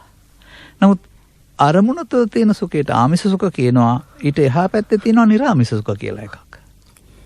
ආමිෂ සුඛ 16න් එක නම් නිරෝමිෂ සුඛ 16න් 15යි. ගාථාවක පෙන්නනවා මේ සුළු සැපේ අතහරින්න ඕන ලොකු සැපේ හොයන්න නම්. මිනිසා තුළ පවතින සුවයක් එලි කරලා දෙන්නයි බුදුන් වහන්සේ මහන්ති වෙන්නේ. ඒක පවතිනවා හැමදාමත්. අපිට ඒක හොයා ගන්න බෑ. මොකද අපි තුළ හොයන්නේ නැතුව බෝධියක් තුළ, චෛත්‍යයක් තුළ, පූජාවක් තුළ තව ගහක් ආ කොහේ හරි හොයන්න යන්නේ. හොයන්න හදන්නේ බාහිරේ. හොයන්නේ. නමුත් මේක අපි තුළයි තියෙන්නේ. ඔය මේ ලංකාවේ පවතිනවා දැනට අපි අතර නැති හිමිනමගේ පොත් වගේක් අචාංචා කියලා. අචාංචා හිමියන්ගේ දුරුම මං හිතන්නේ. මං හිතන්නේ මම 90 2000 කාලේ වගේ තමයි මේ ඔට්ටි කොක්කම ගියුවේ. ඒවා එකක් තියෙනවා සිත තුළ ඇති නිර්වාණය කියලා පොතක්. එතකොට ඒකෙන් මොකද්ද කියන්න හදන්නේ? මරුණාම හම්බ වෙනවා කියලා තියෙන්නේ. සිත තුළ ඇති නිර්වාණය. එහෙනම් සිත තුළ තියෙන සැනසෙල්ලක් නිර්වාණය කියන්නේ. ඒක තමයි නිදානය අපිට. ඒ නිදානය අපි පාදා ගන්න ඕන. ඒකට සිත দমনය කරගන්න නැතුව බෑ. සිතට ඕන හැඟීම් වලට වහල් වෙන්න ගියොත් එහෙම එතකොට ගහ ගන්න, බැන ගන්න, කපා ගන්න, කොටා ගන්න, පලි ගන්න, එකට කරන්න වෛර ප්‍රතික්‍රියා දක්වන්න යන්නේ. ප්‍රතික්‍රියා දැක්වීම තුළින් අර සිත තුළ තියෙන සංසුන් බව වැහිලා සතරක් හැදෙනවා උඩින්. එහෙනම් මේකට මොකද්ද බුදුන් වහන්සේ මේ দমনය කරගන්න දීපු උදව්ව? මෙන්න මේකයි. අපි හිතන් හිටියට අපි මේ ලෝකේ තියෙන දේවල් එක්කයි ඇලෙන්නේ ගැටෙන්නේ තදට වෙන්නේ කියලා එතන ලොකු වරදක් තියෙන්නේ. මේ බාහිර දේවල් පේනවා කියන එකේ ඇත්ත සිද්ධිය බාහිර දේවල් පේනවා නෙවෙයි. ඒවැ උදව්වෙන් අපි හදාගත්ත දේ අපට පේනවා. මේක තමයි හරිම අමාරු සමාජයට තේරුම් කරලා දෙන්න. එහෙනම් මොකද්ද පේන්නේ කියලා මගෙන් අහයි. අම්මා දැක්කම අම්මා නෙමෙයිද පේන්නේ, දරුවා නෙමෙයිද පේන්නේ කියලා අහයි. මම අහනවා මෙහෙම. හරි දැනට පිළිගනිමු අපිට අම්මා දැක්කම අම්මා තමයි පේන්නේ කියලා. දරුවා දැක්කම දරුවා පේන්නේ කියලා. හොඳයි නිින්ද ගිහින් ඉන්නකොට හීනෙන් අම්මා හරි දරුවා හරි අසුචි ගොඩක් හරි ණයෙක් හරි තරපෙක් හරි දැක්කොත් ඒවට අදාළ ප්‍රතික්‍රියා දක්වන්නේ නැද්ද? අම්මට ආදරය, සර්පයාට බියවීම, ණයාට බියවීම, අසුචි ගොඩට පිළිකුල් කරන්නේ. හොඳයි ඇහැරුණොත් මොකවත් තිබුණාද? සීනෙන් මොනවද පේන්නේ දැන් බලන්න. සිතනේ. සිත පේනවා නේද? දැන් ලෝකයේ ආශ්‍රයෙන් හිතක් හදාන නෙමේ සිත නේද විඳින්නේ අපි.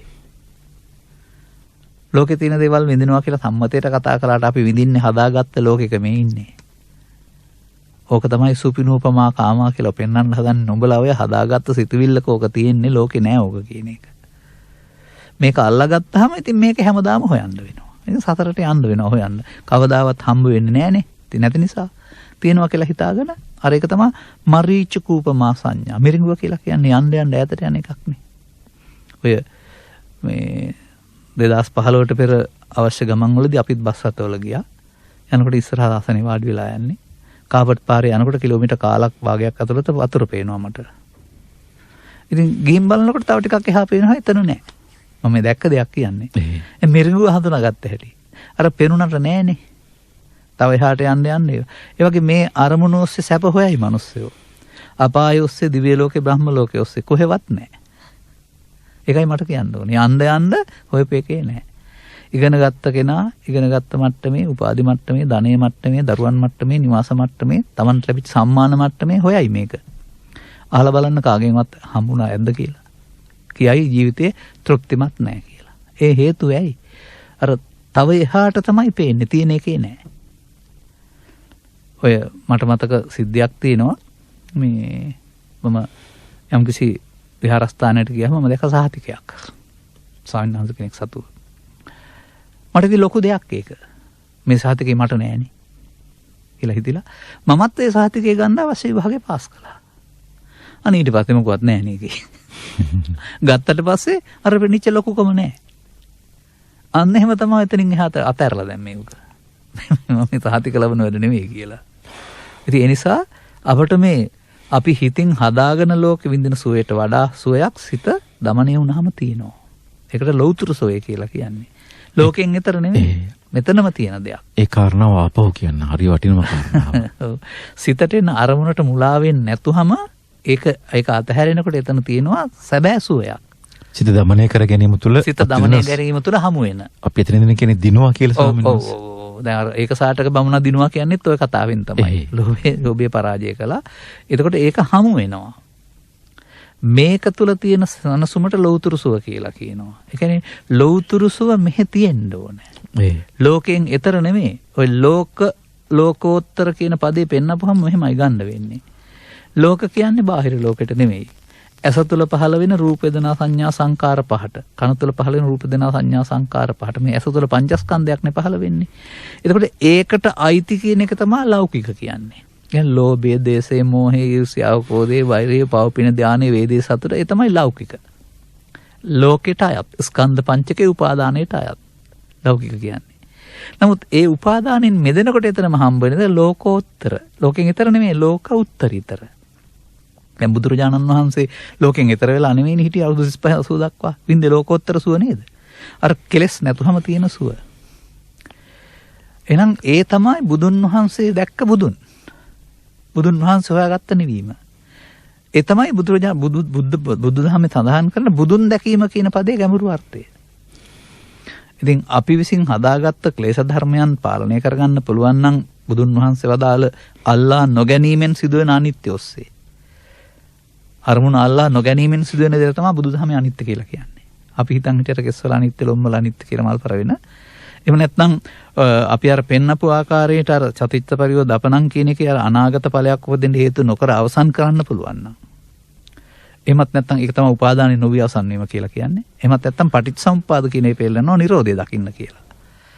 එතකොට අංගේ ආපහු යනකොට අර එකතු කරගත්ත දේවල් අයින් වෙලා යනකොට අර නිධානය හම්බ වෙනවා.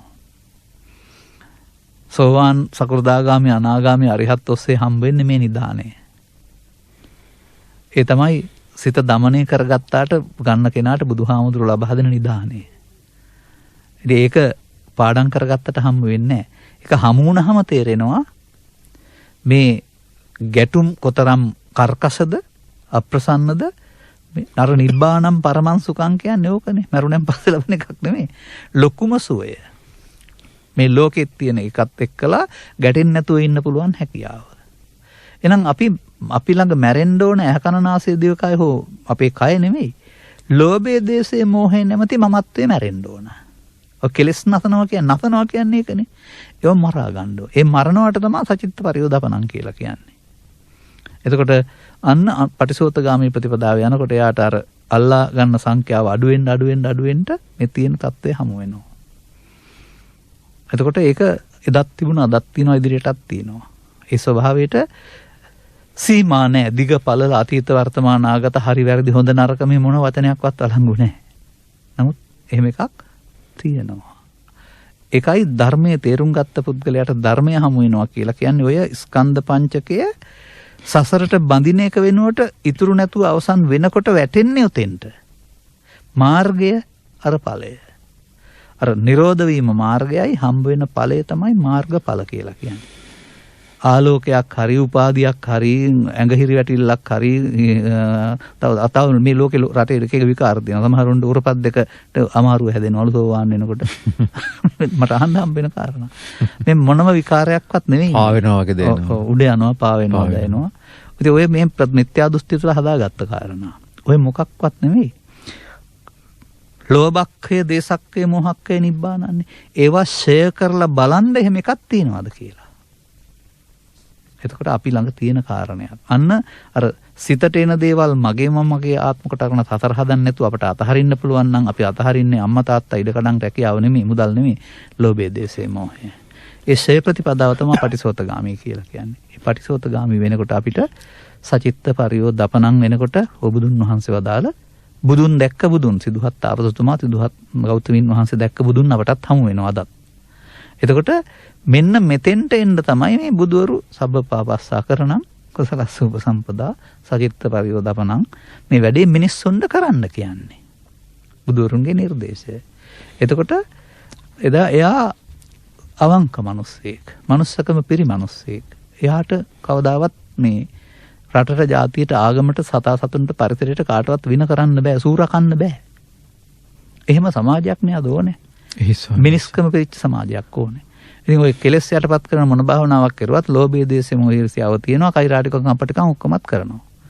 භාවනාව වෙනයි, කෛරාටිකම් වෙනයි. මේ මිනිසුන්ගේ මිනිස්කම මත කිරීමක් නෙමෙයි කරන්නේ. උත්තරීතර මිනිස්සු ඊට පස්සේ ඉන්නේ. මිනිස්කමේ සුවඳ මත වෙන්නේ එතකොට තමයි. ඉතින් ඒ නිසා බුදුන් වහන්සේ දීලා තියෙන දායාදේ සේමසේ එකක් එහෙම නෙමෙයි. ශ්‍රී ලංකා වාසීන් වශයෙන් ගත් කල අපිට මේක පුදුම උරුමයක් තියෙන්නේ. ඇයි අපි මේක මතු කරගන්නේ නැත්තේ? මේ නිදාන් කරලා දීලා තින්නේ නිදානයක් නේ මතු කරගන්න ඕන වෙන්නේ. නිදානේ පාගගෙන යට කරන්නේ. නිදානේ පාගගෙන ඉන්නේ. අපි මේ උත්සාහ දරා මේක මතු කරගත යුතු නේද මානව වර්ගයේ යහපත සඳහා. එහෙයි සමනස්. ඉතින් එසේ කර ගැනීමට ලෞකික ලෝකෝත්තර දෙපැත්තම හම්බ වෙනවා. ඔබතුමන්ලා අපට තියෙන සහයෝගය කාලය වෙන් කරලා ඒ වගේම ප්‍රමුඛ තැනක් දීලා ඒ පිළිබඳව අපි බෙහෙවින් සමස්ත කාර්ය මණ්ඩල නායක ස්වාමීන් වහන්සේලා දෙනම සමස්ත කාර්ය මණ්ඩලයට හැමදාමත් මම අප්‍රමාණ ලෙස ගෞරව කරමින් ස්තුතිවන්ත වෙමින් මට මගේ වචනෙන් තේරුම් ගත දෙක ආසෙන් කරන්න පුළුවන් මෙහෙවර හැකිතාක් මම කරන්න කල්පනා කරනවා. මම හිතන අපේ නායක ස්වාමීන් වහන්සේගේ මහා නායක ස්වාමීන් වහන්සේගේ දැක්ම අරමුණ ඒක මොකද මේ මිනිසුන් ඥානනය කරන්න කියලා අපිට හැමදාම කියන්නේ දේශනා කරන්නේ කොතනකවත් එක පීල් එක ගමන් කරන්න කියලා අපිට කියලා නැහැ. ඔබ වහන්සේත් පීලි දෙකේ හරි සමබරව ගමන් කරන්න අපි හඳුරන්නේ. කොතනකවත් ගැටෙන්නේ නැහැ. ඒකට මේ හැප්පෙන්නේ විනායක හඳුරොත් මහානායක හඳුරතර කියන්නේ මේ පීලි දෙකේ සමබරව යන්න මිනිස්සුන් යොමු කරන්න කියලා. ලෞකික පැත්ත කඩාවට්ටලා මේ පිළිකුල මේ ගැන මිනිස්සුන්ගේ ජීවිත කඩාවට්ටන්න නැතුව මිනිස්සු ලෞකික වශයෙන් ඉහළට ඔසවා තියලා එතකොට මිනිස්සුන්ට යමක්කමක් තියෙනවා, දැනුමක් තීරුමක් තියෙනවා. ඒ තුල මිනිස්සු ඉබේටම ලෝකෝත්තර පරමාර්ථ කරා ගමන් කරයි. ඒ ඥානනය කරන්න කියන එක තමයි අපිට හැමදාම කියන්නේ. ඒකට තනි වචනයක් මම එකතු කරන්නම්.